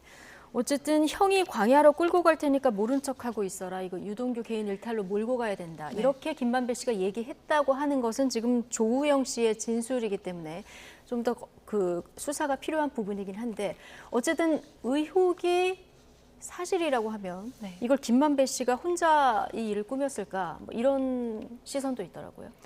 이 모든 것들을 김만배 혼자 꾸몄을까 그 말씀하시는 거잖아요. 과연 그렇겠습니까? 이 모든 죄를 다 자기 잘못을 모든 것들을 다 사기의 그 혐의라든지 이런 투기 혐의를 자기가 모든 것을 다 끌어안고 갈 것인가? 저는 그렇게 보지 않고요. 특히 이 언론과 이 인터뷰를 하면서 이 모든 것들을 준비해 왔다는 거, 9월부터 준비했다는 거 아니겠습니까? 네. 이거는 사실은 정치적인 세력과 연결이 되지 않다면 이렇게까지 준비할 필요도 없었고요. 만일에 조사가 들어가면 수사가 들어가면 그때 임하면 되는 것이고, 그리고 이 대장동 관련된 사건이 처음 의혹이 불거진 것도 사실은 민주당 내 경선 막판이었어요. 네. 뭐 이낙연 전 대표와의 그 경선 막판에 그것이 불거지면서 수도권에서도 이낙연 대표가 사실은 굉장히 많이 압도적으로 큰 수치를 이기는 그 결과가 나왔었고요. 그래서 그 즈음에 아마 김만배 씨가 이 모든 것들을 준비를 시작해야겠다라고 한 것이 아닌가. 결국에는 대장동 개발 사업의 가장 큰 핵심의 키를 쥐고 있는 이재명 전 시장과의 김만배 씨의 관계가, 그리고 그 대선에 나가서 이재명 대표가 대통령이 된다고 했을 때, 대선에 이겼을 때 김만배 씨가 대장동에 투자하고 대장동에서 계획했던 그 모든 수익 구조가 완성이 된다고 했을 때 과연 이재명 대표와 김만배 씨의 이 모든 그 인터뷰 조작이라든지 이 문제가 관련이 없을 것인가에 대해서 많은 국민들은 관련이 깊이 있을 것이다라고 의혹을 가질 거라고 봅니다. 예. 김만배 씨의 구속 기한이 이제 내일 만료가 되는데 검찰은 추가 구속이 필요하다 이렇게 요청을 했고, 내일 또 한 번 이제 구속영장 심사가 이루어진다고 하니까 이거 좀 지켜봐야 될 것 같고요. 오늘 대정부 질문에서도 여당의 강공은 계속됐습니다. 한동훈 장관은 법의 엄정한 책임을 강조했는데 이 얘기 듣고 이야기 이어가겠습니다. 지금 선거 공작의 실체가 드러나고 있어요. 자유민주주의를 파괴하는 이런 공작에 대해서 법무부 장관으로서 입장이 뭔지 한번 말씀해 주시기 바랍니다. 여기 계신 모든 분의 입장과 같을 것 같습니다. 선거 공작이 실제로 있었으면 중대범죄고요. 그 부분을 잘 밝혀서 가부 여부를 잘 검찰이 판단해서 엄정하게 책임을 물을 거라고 생각합니다. 이 사안 자체로 제가 말씀드릴 건 아닙니다만 이런 어떤 가짜뉴스 유포라든가 선거 공작 같은 것이 흐지부지 제대로 처벌받지 않고 넘어가니까 정치 경제적으로 남는 장사가 되고 반복되는 거라고 생각합니다. 반드시 투명하게 수사해서 엄정하게 책임을 검찰이 물을 거라고 생각합니다. 네, 이런 허위 뉴스에 처벌을 안 하니까 계속 남는 장사하고, 그러니까 이번에는 아마 검찰의 책임을 물을 거다. 자, 이런 얘기를 했는데 좀 대통령실하고 맥을 같이 하는 발언인 것 같습니다. 조사를 충분히 해야죠. 네. 지금 현재 얘기하고 있는 것들은 여러 가지 심증을 가지고 지금 얘기를 하는 건데요. 그랬을 것이다라는 건데요. 조사를 이렇게 되면은 이게 아마 문화부가 주관이 되지 않나 싶네요. 신문이니까 인터넷 언론사로 등록이 돼 있기 때문에 아마 이건 방송통신심의위원회 소관은 아닌 걸로 지금 돼 있죠. 네. 인터넷 언론사로 좀 뉴스타파가 등록이 돼 있고. 그러면 이게 신문하고 인터넷 언론사는 아마 문화부 소관으로 될 겁니다. 지금 방심위에서는 이 김만배 씨 인터뷰 이 인용 보도, 이거에 대해서 긴급 심의하기로 했는데, 네, 그러니까 그건 방송이 보도한 거. 예, 이것은 그 방송통신심의위원회 소관이고요. 예. 뉴스타파는 아마 인터넷 언론으로 지금 등록이 되어 있는 걸로 저희가 알고 있으니까 이러면 이건 그쪽하고는 하여튼 어찌됐든지 간에 정부의 어느 당국자든지 간에 조사를 해야죠. 그래서 조사를 해서 뭐가 잘못된 게 있으면은 그건 이제 수사가 다시 또 진행이 돼야 될 거고요. 그건 이제 한참 시간이 걸리니까 이건 분명하게 조사를 해야 될 필요가 있고요. 이 김만배 씨가 그 당시에 8월에 첫 보도가 나가고 그다음에 이제 9월에 또 일간지들이 보도가 나가면서 김만배 씨가 여러 언론사, 유력한 언론사들을 돌면서 여러 가지 딜을 했습니다. 김만배 씨가 이것뿐만 아니고요. 굉장히 오랜 기간 동안 돌아다니면서 굉장히 많은 여러 가지 딜을 했는데 그때 아마 그런 얘기를 좀 들으셨습니까? 예. 그래서 유력한 언론사에 본인의 인터뷰를 특별히 해주겠다랄지 아니면 이런 팩트를 내가 제공하겠다랄지 그러면서 굉장히 여러 가지 나쁜 짓을 많이 했어요. 그래서 그 대목에 있어서 그게 이제 법률 위반은 아닐 겁니다. 그러나 이 대장동의 핵심 관계자로서 언론의 그 급박함, 언론은 계속 속보를 써야 되기 때문에 그 속보를 써야 하는 언론의 궁박한 처지를 이용을 해서 여러 가지 작업들을 한 거예요. 근데 이런 일까지 했다라는 것은 이제 이번에 알게 된 거고요. 검찰은 상당히 오래전에 알게 된 것 같아요. 근데 이번에 검찰이 이 팩트를 이렇게 소개하게 된 것은 또 여러 가지 정치적 목적이 있지 않나는 생각이 드는데 하여튼 모든 팩트들을 다 가지고 와서 철저하게 조사를 했으면 좋겠습니다. 네. 어쨌든 대장동 의혹이 터지면서 당시 이재명 대표에게 상당히 불리한 이슈였는데 이게 이제 흐름을 바꾸려고 했었다 이런 거 아니겠습니까? 만약에 이게 조작된 게 맞다고 하면은 선거법 위반인데 이건 이제 공소시효가 지나버렸고요. 네. 지금 검찰에서는 그러니까 윤석열 대통령이 당시 후보로서 직접 피해자니까 이 명예훼손 혐의를 적용할 수 있는지 이것도 검토하겠다고 하는데 네. 뭐 이것까지 가능할까요? 글쎄요, 이제 그건 좀 지켜봐야 될 것 네. 같고요. 대통령께서 직접 결정해야 되는 사안이기 때문에 좀 지켜볼 필요가 있는데요. 한동훈 장관도 언급을 했지만, 그리고 권성동 의원도 이제 언급을 했지만, 이게 중요한 이슈가 뭐냐면 이제까지는 선거에서, 특히 대통령 선거에서 서로 상호 비방하고 허위 사실을 유포하고 뭐 이런 공작이라는 이런 것들이 많지는 않았지만 이런 것들이 있은 후에도 사실은 패배한 사람들에 대해서는 패배한 후보에 대해서는 포용한다, 정치적으로 이제 서로 화해한다 이런 제스처를 이때까지 많이 취해왔죠. 그러다 보니까 선거 기간 동안에 난무했던 굉장히 많은 명예훼손적인 그런 선거 공작들이라든지 이런 유포들이 그냥 끝나고 나면 묻혀버리는 일이 많았었어요. 그래서 이런 일들이 반복적으로 일어났었고, 뭐 아시겠지만 이회창 전 대표가 나왔을 때, 선거에 나왔을 때도 뭐 부품 공작 이런 것도 있었고요. 그래서 이번에는 이런 것들을 한 번은 정리를 하고 법적으로 분명하게 선을 그어야 앞으로의 우리나라의 선거에서 뭐 총선이든 지방선거든 대통령 선거에서든 다시는 이런 정치적인 공작을 통해서 민주주의 선거를 훼손하려는 이런 시도들이 저는 없어질 거라고 생각을 합니다. 그래서 이런 차원에서 아마 오늘 국회에서 한동훈 장관이 그렇게 발언을 한 것 같고요. 대통령실의 대응은 조금 더 지켜봐야 될 것 같습니다. 알겠습니다. 일단은 검찰 수사가 어떻게 진행이 되는지 이것부터 좀 지켜봐야 될 것 같습니다. 민현주, 신경민 전직위원 두 분과 함께했습니다. 고맙습니다. 네, 고맙습니다.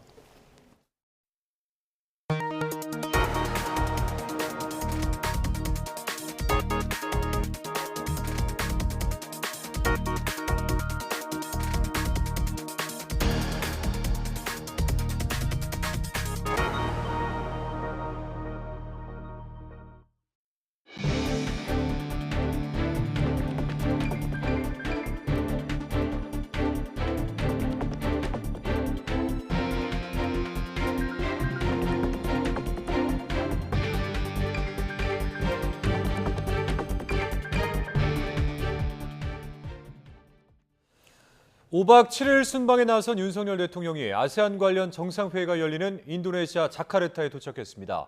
윤 대통령은 내일부터 한아세안 정상회의와 아세안 플러스 한중일 정상회의, 동아시아 정상회의에 차례로 참석해 북한 핵미사일 도발에 맞서기 위한 긴밀한 공조와 협력을 강조할 예정입니다. 윤 대통령은 말레이시아와 필리핀, 캄보디아와 쿡제도 등 다양한 양자회담을 소화하며 부산 세계박람회 유치 총력전에도 나섭니다. 8일 오후에는 인도 뉴델리로 이동해 G20 정상회의를 무대로 기후변화와 에너지 등 인류 당면 과제를 해결하기 위한 우리의 기업 방안을 설명할 계획입니다. 윤석열 대통령이 반국가 행위에 대한 단호한 대응을 주문한 가운데 국민의힘은 조총련 관련 행사에 참석한 윤미향 의원의 제명을 요구하면서 공세 수위를 높이고 있습니다. 윤미향 의원은 색깔론이라며 강하게 반발했는데 한때 윤 의원이 몸담았던 민주당은 거리를 두는 모습입니다. 이준엽 기자입니다. 국민의힘은 무소속 윤미향 의원이 반국가 단체인 조총련 행사에 자발적으로 참석하고도 궤변을 늘어놓고 있다고 포문을 열었습니다. 대한민국 국회의원이 남조선 괴뢰도당 같은 비난을 듣고도 가만히 있었다는 건 도저히 용납할 수 없다는 겁니다. 윤미향 의원의 마음속 조국은 어디입니까? 과연 윤미향의 조국은 자유주의 대한민국입니까? 아니면 조선민주주의 인민공화국입니까? 명백한 국회의원 제명 사유인 만큼 국회 윤리특위에서 신속히 조치해야 한다고 제1야당도 압박했습니다. 윤 의원이 한때 몸담았던 민주당이 이 문제에 침묵하는 건 반국가 행위에 동조하는 것과 같다고 날을 세웠습니다. 무소속이라고 모른 채 한다면 이는 너무나도 비겁한 행위입니다. 민주당이 계속 침묵하면 이는 윤미향 의원의 반국가적 행위에 동조하는 것과 다를 바 없습니다. 민주당은 윤 의원 관련 논란에 대해선 직접적인 언급을 삼가며 대응을 자제하고 있습니다. 대신 윤 대통령과 여당이 연일 공산 전체주의와 반국가 세력만 외치며 민생을 외면하고 있다고 발끈했습니다. 대통령과 국민의힘이 살려야 할 것은 반공이 아니라 민생입니다. 정부는 자영업자 9월 위기설에 문제가 없다는 입장입니다. 그러나 현장에서는 아우성입니다. 윤미향 의원은 보수 언론과 야당이 색깔론으로 갈라치기에 나섰다고 비판했습니다. 자신이 참석한 행사는 조총련 말고도 100여 개 조직이 망라된 감토학살 희생자 추도실행위원회가 준비했다는 겁니다. 30년 동안 일본군 위안부 문제 해결을 위해 활동해 남북교류 협력법을 잘 아는 만큼 법을 위반하지도 않았다고 주장했습니다. 아무 행위도 하지 않고 가만히 앉아 있다가 헌화하고 나오는 남북교류협력법을 위반한 적이 없어요. 왜냐하면 저는 조총련을 만나러 갈 계획을 세우지도 않았고요. 여당의 파상 공세에 민주당은 안보관 역풍을 고려한 듯 상대적으로 수세적인 분위기가 감지됩니다. 물론 그만큼 다른 쟁점 현안에 화력을 집중하려는 기류도 읽혀서 냉랭한 대치 전국이 장기화할 거란 전망도 나오고 있습니다. YTN 이준엽입니다. 가습기 살균제가 폐암을 일으킬 수 있다는 과학적 근거가 확인되면서 폐암 사망자 1명이 정부로부터 피해를 인정받았습니다. 네, 이 폐암에 걸린 가습기 살균제 피해자가 200명에 달하는 만큼 앞으로 구제받는 경우가 추가될 것으로 보입니다. 김평정 기자입니다. 이전에 가습기 살균제 피해자로 폐암 환자가 인정된 건 지난 2021년 딱 한 번 있었습니다. 이때는 흡연한 적 없는 20대의 젊은 나이에 폐암에 걸려 가습기 살균제 말고는 원인을 찾을 수 없다는 것이 근거로 작용했습니다. 그러나 이번에는 폐암 발병 원인을 가습기 살균제로만 국한할 수 없는 피해자도 구제 대상으로 인정됐습니다. 가습기 살균제가 폐암을 일으킬 수 있다는 과학적 근거 덕분이었습니다. 그동안 동물과 사람을 대상으로 한 실험에서 가습기 살균제와 폐암 사이에 연관성이 있다는 연구 결과가 잇따라 나왔기 때문입니다. 오랜 기간 동안 피해 인정을 기다려온 분들을 위해서는 폐암 피해 구제를 더 이상 늦출 수 없다는 판단에 많은 위원님들께서 동의하실 것으로 믿습니다.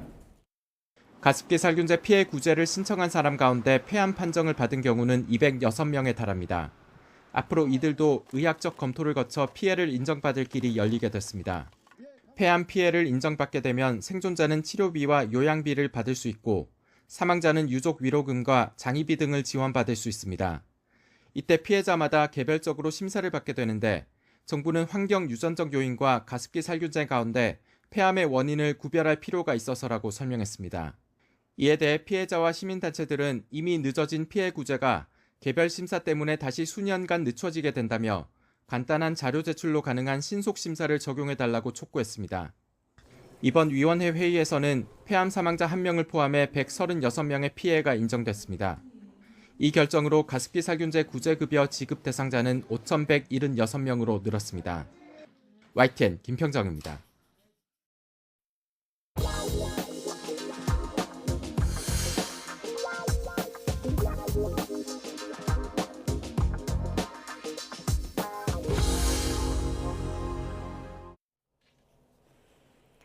지난달 소비자 물가가 3개월 만에 3%대로 상승했습니다. 통계청은 지난달 소비자 물가가 1년 전 같은 달보다 3.4% 상승했다고 발표했습니다. 지난 6월 2.7%, 7월 2.3%로 2%대로 둔화했던 소비자 물가는 석 달 만에 다시 3%대로 올랐습니다.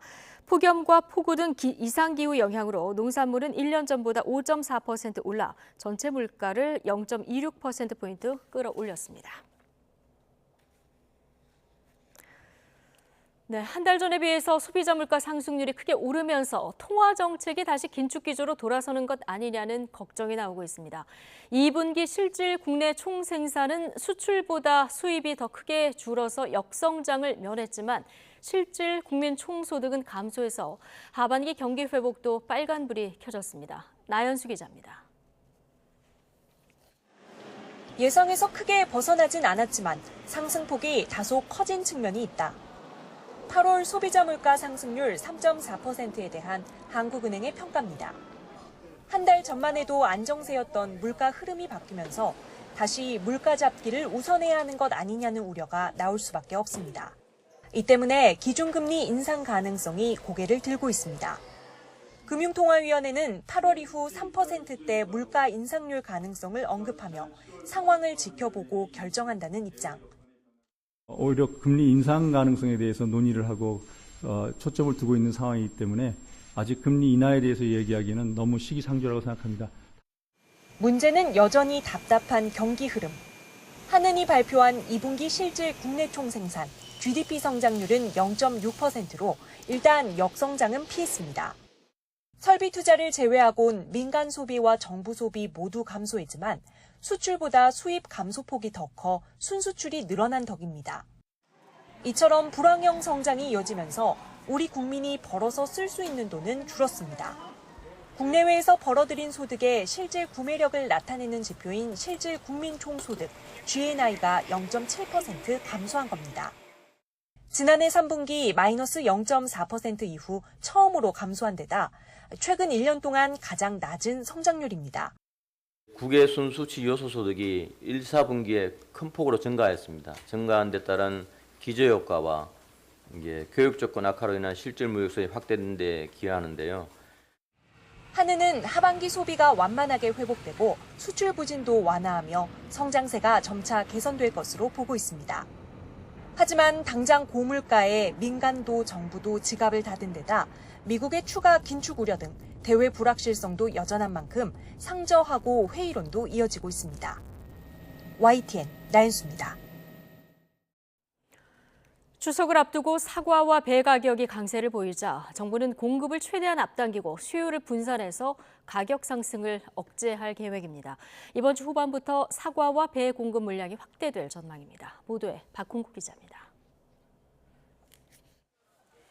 봄철 저온과 설이 피해 여기에다 수해까지 겹쳐 올해 사과와 배의 작황은 평년 대비 20% 정도가 줄어든 것으로 추산됐습니다. 생산량 감소는 가격 상승으로 이어졌습니다. 사과 도매 가격은 10kg에 84,800원으로 1년 전보다 60% 상승했습니다. 배 도매 가격도 15kg에 56,780원으로 1년 전에 비해 27%가 올랐습니다. 추석 과일 선물의 절대적 비중을 차지하는 사과와 배의 가격이 오르자 농식품부는 물량 조기 출하를 유도하기로 했습니다.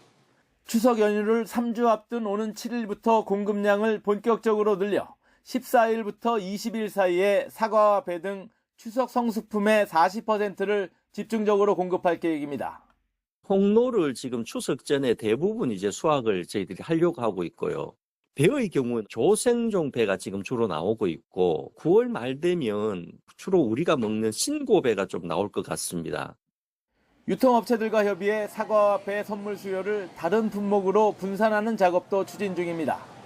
지난해보다 값이 내린 한우 선물 세트를 다양화하고 사과량을 줄이는 대신 샤인머스켓 등을 혼합한 과일 세트도 준비하고 있습니다.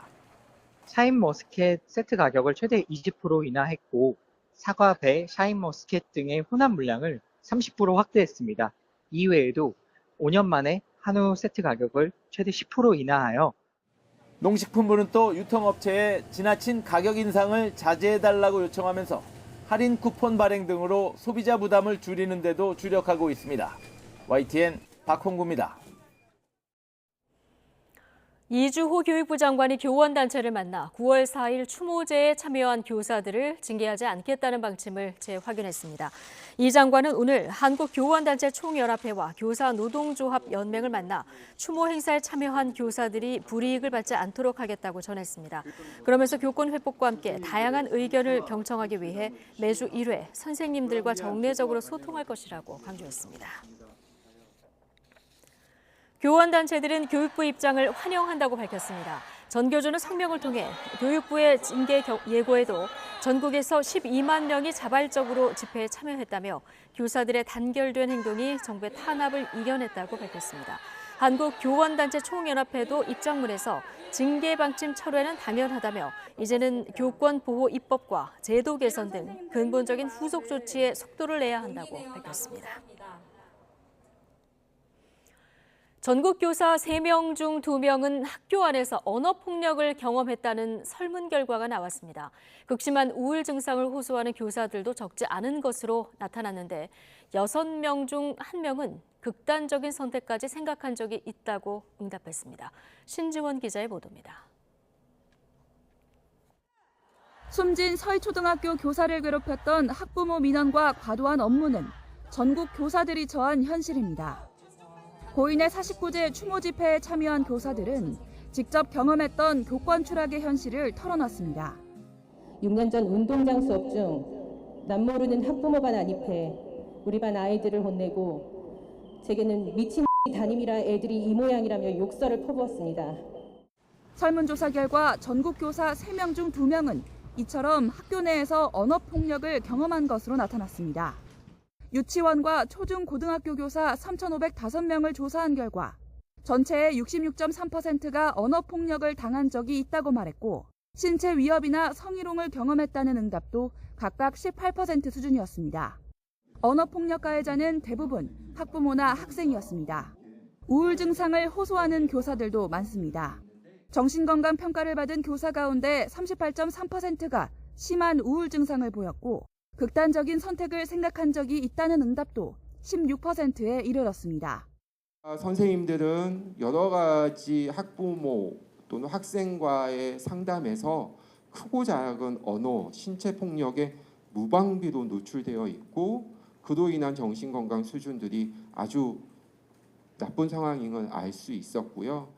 교사들은 이런 마음의 병을 개인의 일로 치부하지 말고 열악한 교육 환경 개선의 계기로 삼아야 한다고 지적합니다.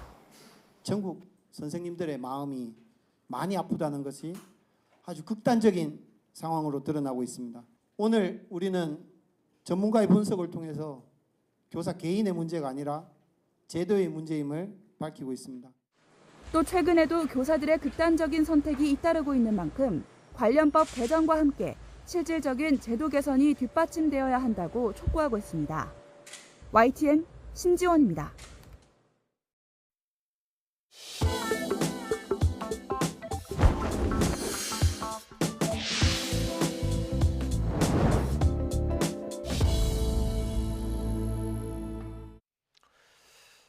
해외 가상자산이 국내 거래소에 상장되면 높은 수익을 낼 수 있다며 투자자들을 속여 1,100억 원을 가로챈 투자 사기 일당이 검찰에 넘겨졌습니다.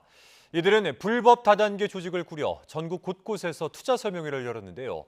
과거에도 비슷한 범행을 벌인 적이 있는 것으로 확인됐습니다. 임형준 기자입니다. 가정집으로 경찰들이 들이닥치자 남성이 당황한 듯 뒤로 물러섭니다. 가상자산 투자 사기 조직에서 총책을 맡은 핵심 관계자가 붙잡히는 장면입니다. 경찰이 투자 사기를 저지른 혐의로 22명을 붙잡고 이 가운데 총책인 50대 남성 A씨 등 11명을 구속 송치했습니다. 나머지 11명은 불구속 상태로 검찰에 넘겼습니다. 경찰 조사 결과 이들은 다단계 조직을 이용해 전국 각지에서 투자 설명회를 열어 피해자들에게 접근한 것으로 드러났습니다. 또 오픈 채팅방을 활용해 짧은 시간 안에 투자자를 끌어모았습니다. 그러고선 해외 가상자산이 국내 거래소에 상장될 거라며 원금의 3배를 보장해주겠다고 약속했는데 모두 거짓이었습니다. 지난해 3월부터 10월까지 6,600여 명을 속여서 가로챈 돈은 모두 1,100억 원. 경찰은 이들이 얻은 범죄 수익금 21억 원을 추징 보전 조치했습니다. 일당 대부분이 과거 비슷한 범행을 저지른 사실도 수사 과정에서 확인됐습니다. 유사 전력의 범행을 통해서 학습된 그런 수법으로 좀 더 교묘하고 또 많은 피해자를 양산할 수 있는 이런 범행을 이제 실행했던 걸로 확인되고 있습니다. 이들은 현금 인출기까지 설치해 투자자를 끌어들인 사람들이 수당을 현금으로 뽑아갈 수 있도록 했습니다. 경찰은 고수익을 보장하며 투자자를 모으는 경우 사기 범죄일 가능성이 커서 주의해야 한다고 당부했습니다. YTN 임영준입니다. 충남 보령에서 전국 주꾸미 선상 낚시를 중개하던 업체 대표가 거액의 예약금을 받은 뒤 잠적해 경찰이 수사에 나섰습니다. 보령경찰서는 선상 낚시 중개업체 대표가 잠적해 피해가 발생했다는 사실을 인지하고 수사에 착수했다며 피해자들에게 가까운 경찰서를 찾아가 피해 신고를 해달라고 당부했습니다. 업체 대표는 SNS에 참담한 소식을 전하게 돼 죄송하다는 글을 남기고 잠적했으며 피해자들은 카페와 단체 채팅방 등을 만들어 공동 대응 방안을 논의하고 있는 것으로 전해졌습니다. 검찰이 화천대유 대주주 김만배 씨와 허위 인터뷰를 하고 또 거액의 금품을 챙긴 혐의를 받는 신학림 전 언론노조 위원장에게 내일 소환을 통보했습니다. 서울중앙지방검찰청은 배임 수재와 청탁금지법 위반 혐의를 받는 신 전 위원장을 내일 피의자 신분으로 불러 조사할 계획입니다. 신 전 위원장은 지난해 대선을 앞두고 윤석열 대통령이 부산저축은행 수사를 무마해줬다는 이 거짓 인터뷰를 김 씨와 진행하고 억대 금품을 수수한 혐의를 받습니다. 신 전 위원장은 그러나 책 3권을 김 씨에게 팔고 그 대가로 부가세를 포함해 1억 6,500만 원을 받은 거라고 반박했습니다. 검찰이 허위 인터뷰 의혹과 관련해 김만배 씨에게 명예훼손 혐의를 추가로 적용하는 방안을 검토하고 있습니다. 서울중앙지방검찰청은 김 씨가 윤석열 대통령이 이 수사를 무마해줬다는 취지의 거짓 인터뷰를 한 뒤 나중에 사실이 아니라고 하면 된다고 말했다는 진술을 대장동 사업 관계자에게서 확보했습니다. 검찰 관계자는 김 씨가 대선 직전 허위 사실을 공표해 선거법을 위반한 사건이라면서도 6개월인 선거법 단기 공소시효로 인해 명예훼손 혐의 적용을 열어놓고 있다고 설명했습니다. 국민의힘은 지난 대선 당시 대장동 사건 핵심 인물 김만배 씨의 이 허위 인터뷰 의혹에 희대 범죄 사건이라며 희대 선거 범죄라며 맹공을 퍼부었습니다. 민주당은 공식 대응을 자제하고 있는데 당 일각에서는 여권의 수사 공작이라는 반발도 나오고 있습니다. 조성호 기자입니다. 국민의힘은 김만배 씨와 신앙림 전 언론노조 위원장의 허위 인터뷰 의혹을 지난 대선 최대 정치 공작 사건으로 규정했습니다. 민주당 이재명 대표에서 윤석열 대통령으로 대장동 사건의 몸통을 둔갑시키려 했던 겁니다. 윤석열 당시 후보에게 치명타를 입히려던 제2의 김대엽, 드루킹 사건이라며 배후를 밝혀야 한다고 목소리를 높였습니다. 가짜뉴스 전문가들의 집단적 행동인 것 같아 보이는데요. 반드시 발본색원해야 되는 건 말할 것도 없고요. 그것이 배후가 있을 것으로 추정하는 것이 당연한 상식입니다. 국무위원들이 참석한 가운데 진행된 정치 분야 대정부 질문에서도 강공은 계속됐습니다. 6개월 전에 인터뷰하고도 선거일 사흘 전에 보도한 건 공작 의도가 명백하다며 검찰에 철저한 수사를 촉구했습니다. 그런데 선거가 임박할수록 선거 결과를 장담해서 얻게 되자 선거를 불과 3일 앞두고 가짜 녹취 파일로 공작을 시도했던 것입니다. 그런 부분까지 포함해서 검찰이 잘 수사할 거라고 생각합니다. 반면 민주당은 YTN의 거듭된 요청에도 당 차원의 공식 입장을 밝히지 않은 채 침묵을 이어갔습니다. 대선 후보였던 현 당대표를 둘러싼 정쟁으로 이어질 수 있는 만큼 신중하게 접근하려는 분위기가 역력합니다. 다만 당 일각에선 이재명 대표 구속영장 청구가 거론되는 상황에서 대통령실과 여당이 수사 공작에 나섰다고 반발하고 있습니다. 김만배와 이재명 사이에 어떤 관계가 모종의 관계가 있을 듯한 그런 냄새를 풍기면서 이것을 뭔가 엮어내기 위한 일종의 수사 공작 차원의 단식 투쟁을 이어가는 이재명 대표는 정권의 폭정을 부각하는 데 주력했습니다. 군부 독재 군합발이 사라진 자리를 검사 독재의 서슬퍼런 칼날이 대신하고 있다고 비판했습니다. 여당이 중대범죄 국기문란이라고 날선 발언을 쏟아내는 상황에서 김만배 씨를 직접 인터뷰한 신앙림 전 언론노조 위원장에 대한 검찰 수사 추이에 정치권도 촉각을 곤두세우고 있습니다. YTN 조성호입니다. 방송통신심의위원회는 김만배 씨의 허위 인터뷰 의혹에 대한 민원을 긴급심의 안건으로 상정하기로 했습니다. 방심위 황성욱 위원장 직무대행은 방송소위원회를 주재한 자리에서 어제 국회에서 논란이 된 내용이라 긴급심의가 필요하다고 제언했고 여당 성향 허연회 위원이 동의하면서 이 같은 결정이 내려졌습니다. 야당 성향 김유진 의원은 정치 사회적인 문제에 명확한 근거 없이 긴급심의를 하면 방심위가 외부 영향을 받는다고 생각한다며 이에 반발해 퇴장했습니다. 불구속 수사를 받게 된 박정훈 전 해병대 수사단장이 국방부 검찰단의 소환 조사를 마치고 귀가했습니다.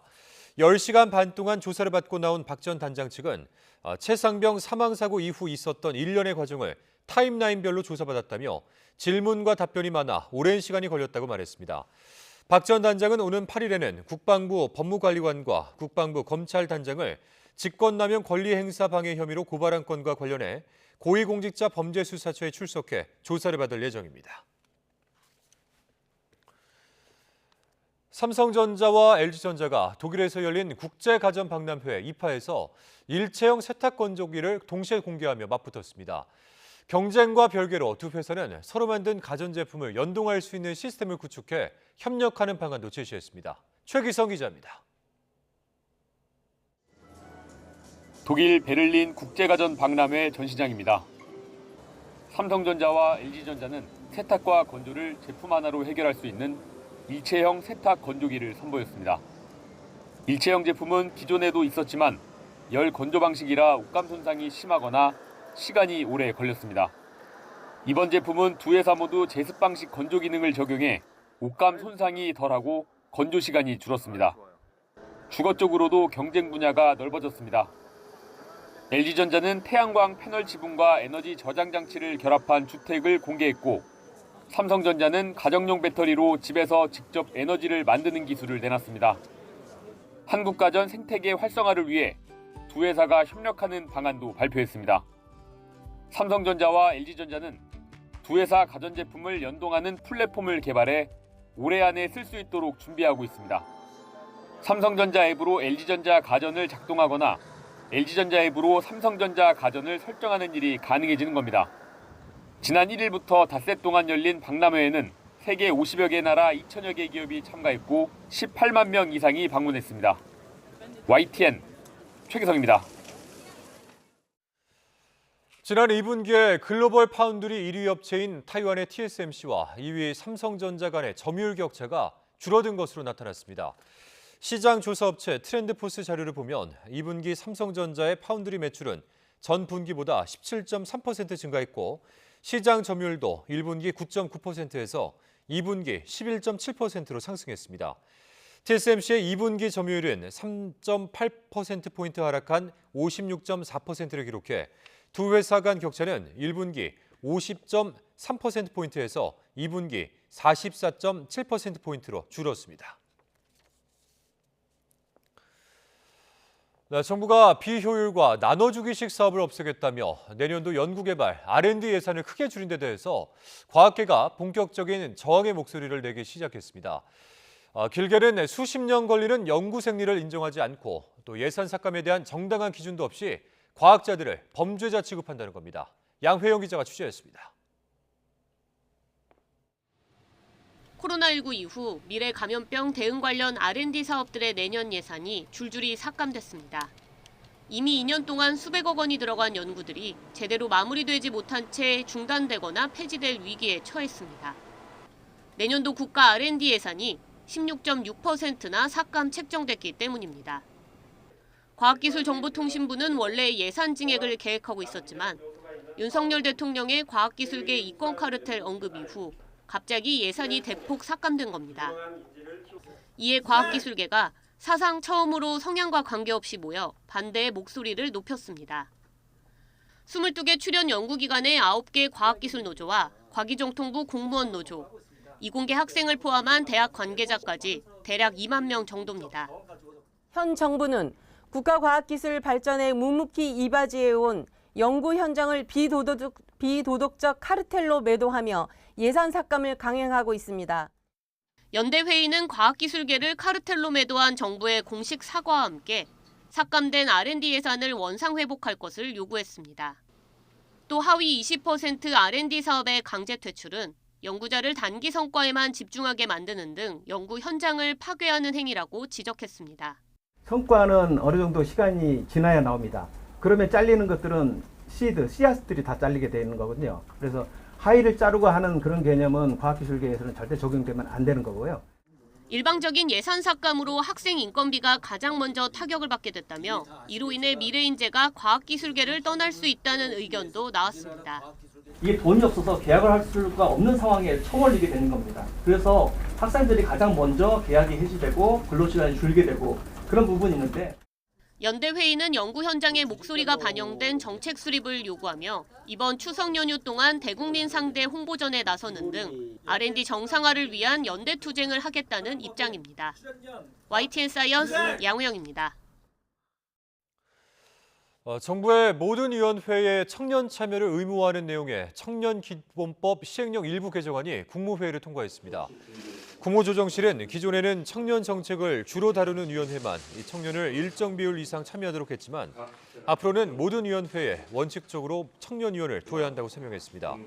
다만 외교와 국방, 안보 관련 위원회와 기관 내부 업무 처리를 위한 위원회 등은 청년위원을 위촉하지 않아도 됩니다. 다음 달 4일 개막하는 제28회 부산국제영화제가 초청작과 초청영화인, 준비한 프로그램 등을 공개했습니다. 이사장과 집행위원장이 동시에 물러난 위기 상황은 송강호 배우가 호스트를 맡아 돌파합니다. 김정호 기자입니다. 이사장과 집행위원장이 모두 사퇴하면서 큰 걱정 속에 올해 축제를 준비한 부산국제영화제. 송강호 배우가 영화제를 여는 중책을 수락하면서 돌파구를 마련했습니다. 개막식 호스트로 송강호 배우가 오게 됩니다. 그래서 송강호 배우가 개막식에서 그 게스트들을 맞이하는 한국어로 해야지. 네. 가장 먼저 상영하는 영화는 장건재 감독의 한국이 싫어서입니다. 같은 이름의 베스트셀러 소설이 원작으로 우리 젊은 세대의 삶을 담담하게 담아내 개막작으로 선정됐습니다. 지금 젊은이들이 생각하는 현실, 부딪히고 있는 현실과 그들의 꿈과 희망 이런 것들을 정말 정직하고 담담하게 잘 다루고 있기 때문이고요. 폐막작은 홍콩 스타 유덕화 주연의 영화의 황제. 2006년 부산국제영화제 폐막작 크레이지 스톤을 연출한 닝하오 감독이 17년 만에 다시 폐막작으로 부산을 찾습니다. 개 폐막작을 포함해 올해 초청작은 모두 209편으로 이 가운데 무려 80편이 세계에서 첫 선을 보이는 월드 프리미어 작품입니다. 지금까지 묵묵히 일해온 그 구성원들의 저력을 바탕으로 저희는 어느 해보다 내실 있는 그 영화 축제를 준비했습니다. 올해 영화제에는 미국에서 활약하고 있는 한국계 배우와 감독을 조명하는 코리안 아메리칸 특별전 등 다양한 특별전과 프로그램도 함께 마련됐습니다. 올해 유명을 달리한 영화 음악의 거장 사카모토 류이치를 기리는 특별 상영도 준비했습니다. 홍콩 영화의 큰형님 주윤발 배우가 올해의 아시아 영화인상, 고윤정희 배우가 한국영화 공로상 수상자로 선정됐습니다.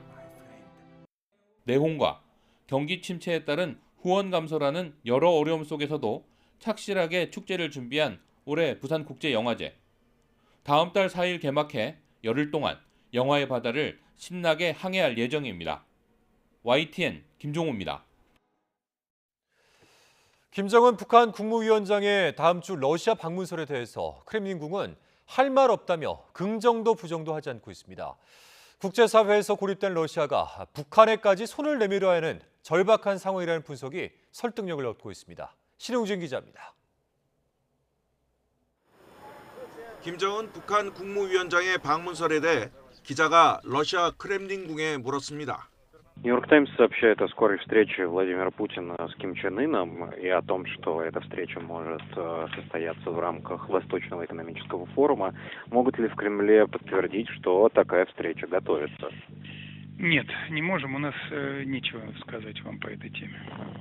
확인은 거부했지만 긍정도 부정도 아닙니다. 방문지로 거론되는 블라디보스토크 현지 분위기도 마찬가지. 리아 노보스티 통신에 따르면 러시아 연해주 당국은 김 위원장의 블라디보스토크 방문 가능성에 대한 공식 통보를 받지 못했습니다. 러시아 극동 철도청의 소식통들도 김 위원장이 타고 올 방탄 열차를 맞이할 준비에 대한 공식 명령도 없다고 통신은 전했습니다. 김 위원장의 러시아 방문설 배경에는 우크라이나 전쟁 이후 고립된 러시아의 절박함이 깔려 있습니다. 도와줄 나라가 북한뿐이라는 겁니다. We know that Russian Defense Minister Sergei Shoigu has visited recently, looking for artillery shells predominantly. Most likely that will be discussed between Putin and Kim Jong-un. 북한과 무기를 거래하는 것은 유엔 안전보장이사회 결의 위반인데 과연 러시아가 이를 무릅쓸 것인지 다음 주 10일부터 나흘간 블라디보스토크에서 열리는 동방경제포럼에 세계의 이목이 집중됩니다. YTN 신홍진입니다. 통일부는 북러 정상회담 가능성을 다룬 외신 보도와 관련해 어떤 형태로든 북한과 인근 국가 간 협력은 국제 규범과 평화를 훼손하지 않는 방향으로 이루어져야 한다고 밝혔습니다. 이어 북한은 우크라이나 전쟁 발발 이후 러시아와의 밀착 관계를 과시하고 있다며 지난 7월 열병식 때 러시아 국방장관이 방북했고 여러 정황상 무기 거래를 매개로 협력할 가능성이 커지고 있다고 평가했습니다. 기시다 후미오 일본 총리가 아세안과 G20 정상회의에서 오염수 방류에 대한 이해를 구하겠다고 밝혔습니다. 특히 중국이 방류에 반발하며 일본산 수산물 전면 수입 금지 조치에 나선 가운데 리창 중국 총리와 만날 수 있을지도 관심이 쏠리고 있습니다. 도쿄에서 김세호 특파원입니다. 기시다 총리는 이번 아세안 정상회의와 G20 정상회의를 오염수 방류의 이해를 구하는 기회로 삼겠다는 뜻을 밝혔습니다. IAEA と協力をしながら取り組んでいるこうした我が国のその取り組みについて理解や協力が得られるよう説明を尽くしていきたいと。 기시다 총리는 아세안 정상회의 기간 열리는 아세안 플러스 3 정상회의에서 중국 리창 총리와도 대면할 것으로 보입니다. 다만 중국이 오염수 방류에 강하게 반발하는 상황에서 중일 양자 회담 여부는 불투명합니다. 이런 가운데 일본 정부는 세계무역기구 WTO에 중국의 일본산 수산물 금수 조치 철폐를 요구하는 문서를 보냈습니다. 중국 주도의 영내 포괄적 경제 동반자 협정 RCEP에는 금수 조치 철회를 위한 토의도 요청했습니다. 방류 전인 지난 7월 일본의 대중국 수산물 수출은 중국의 규제 강화로 지난해 같은 달보다 23%가 줄었습니다. 방류 이후에는 중국이 일본산 수산물 수입을 아예 금지했고 홍콩도 수산물 수입 금지 대상 지역을 2배인 10곳으로 늘려 타격은 더 커질 전망입니다. 25日以来かなり売上的には香港中心に我々は輸出をさせていただいてしかしやっぱりここ直近で約 90% マイナスです。 일본은 1,007억 원을 투입해 수산업 지원에 나서며 수출 다변화와 국내 가공체제 강화 등 탈중국화를 꾀하고 있습니다. 하지만 아사히 신문은 유럽, 미국의 음식 문화가 다르고 자재와 전기료 급등으로 국내 가공 공장 설립이 쉽지 않다는 점 등을 지적했습니다. 일본은 오염수 방류에 대한 중국의 강경한 자세에 대해 뾰족한 수를 내지 못하는 모습입니다. 이번 다자간 정상회의에서 오염수 방류에 대한 이해를 구한다고 해도 가시적 성과를 기대하기는 쉽지 않아 보입니다. 도쿄에서 YTN 김세호입니다.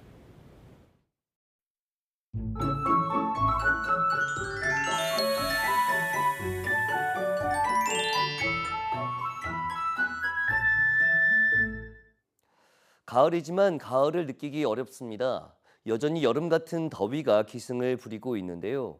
서쪽 지방을 중심으로 폭염주의보가 내려진 가운데 우선 내일 아침에는 서울 기온이 23도, 대전 21도, 광주 22도, 부산 23도로 오늘보다 낮아지며 선선해지겠습니다. 반면 한낮에는 서울 기온이 31도, 대전 31도, 광주 32도, 대구 30도까지 오르는 등 늦더위가 계속되겠습니다. 때늦은 더위에 건강 잃지 않도록 건강관리 잘해주시기 바랍니다. 하늘은 대체로 맑겠지만 동해안에는 5에서 10mm의 비가 조금 오겠고 경기 동부와 영서, 충북 북부에는 새벽부터 아침 사이 빗방울이 떨어지는 곳이 있겠습니다. 대기가 불안정해지는 호남에는 오후 한때 돌풍과 벼락을 동반한 소나기가 쏟아지겠습니다. 이들 지역에서는 우산을 챙겨주시기 바랍니다. 또 동해안과 제주도를 중심으로는 계속해서 너울성 파도가 높게 일겠습니다. 남은 한 주도 대체로 맑은 가운데 늦더위가 이어지겠고 일교차도 크게 벌어질 전망입니다. 날씨 정보였습니다. 화요일 뉴스나이트 마치겠습니다. 함께해 주신 여러분 고맙습니다.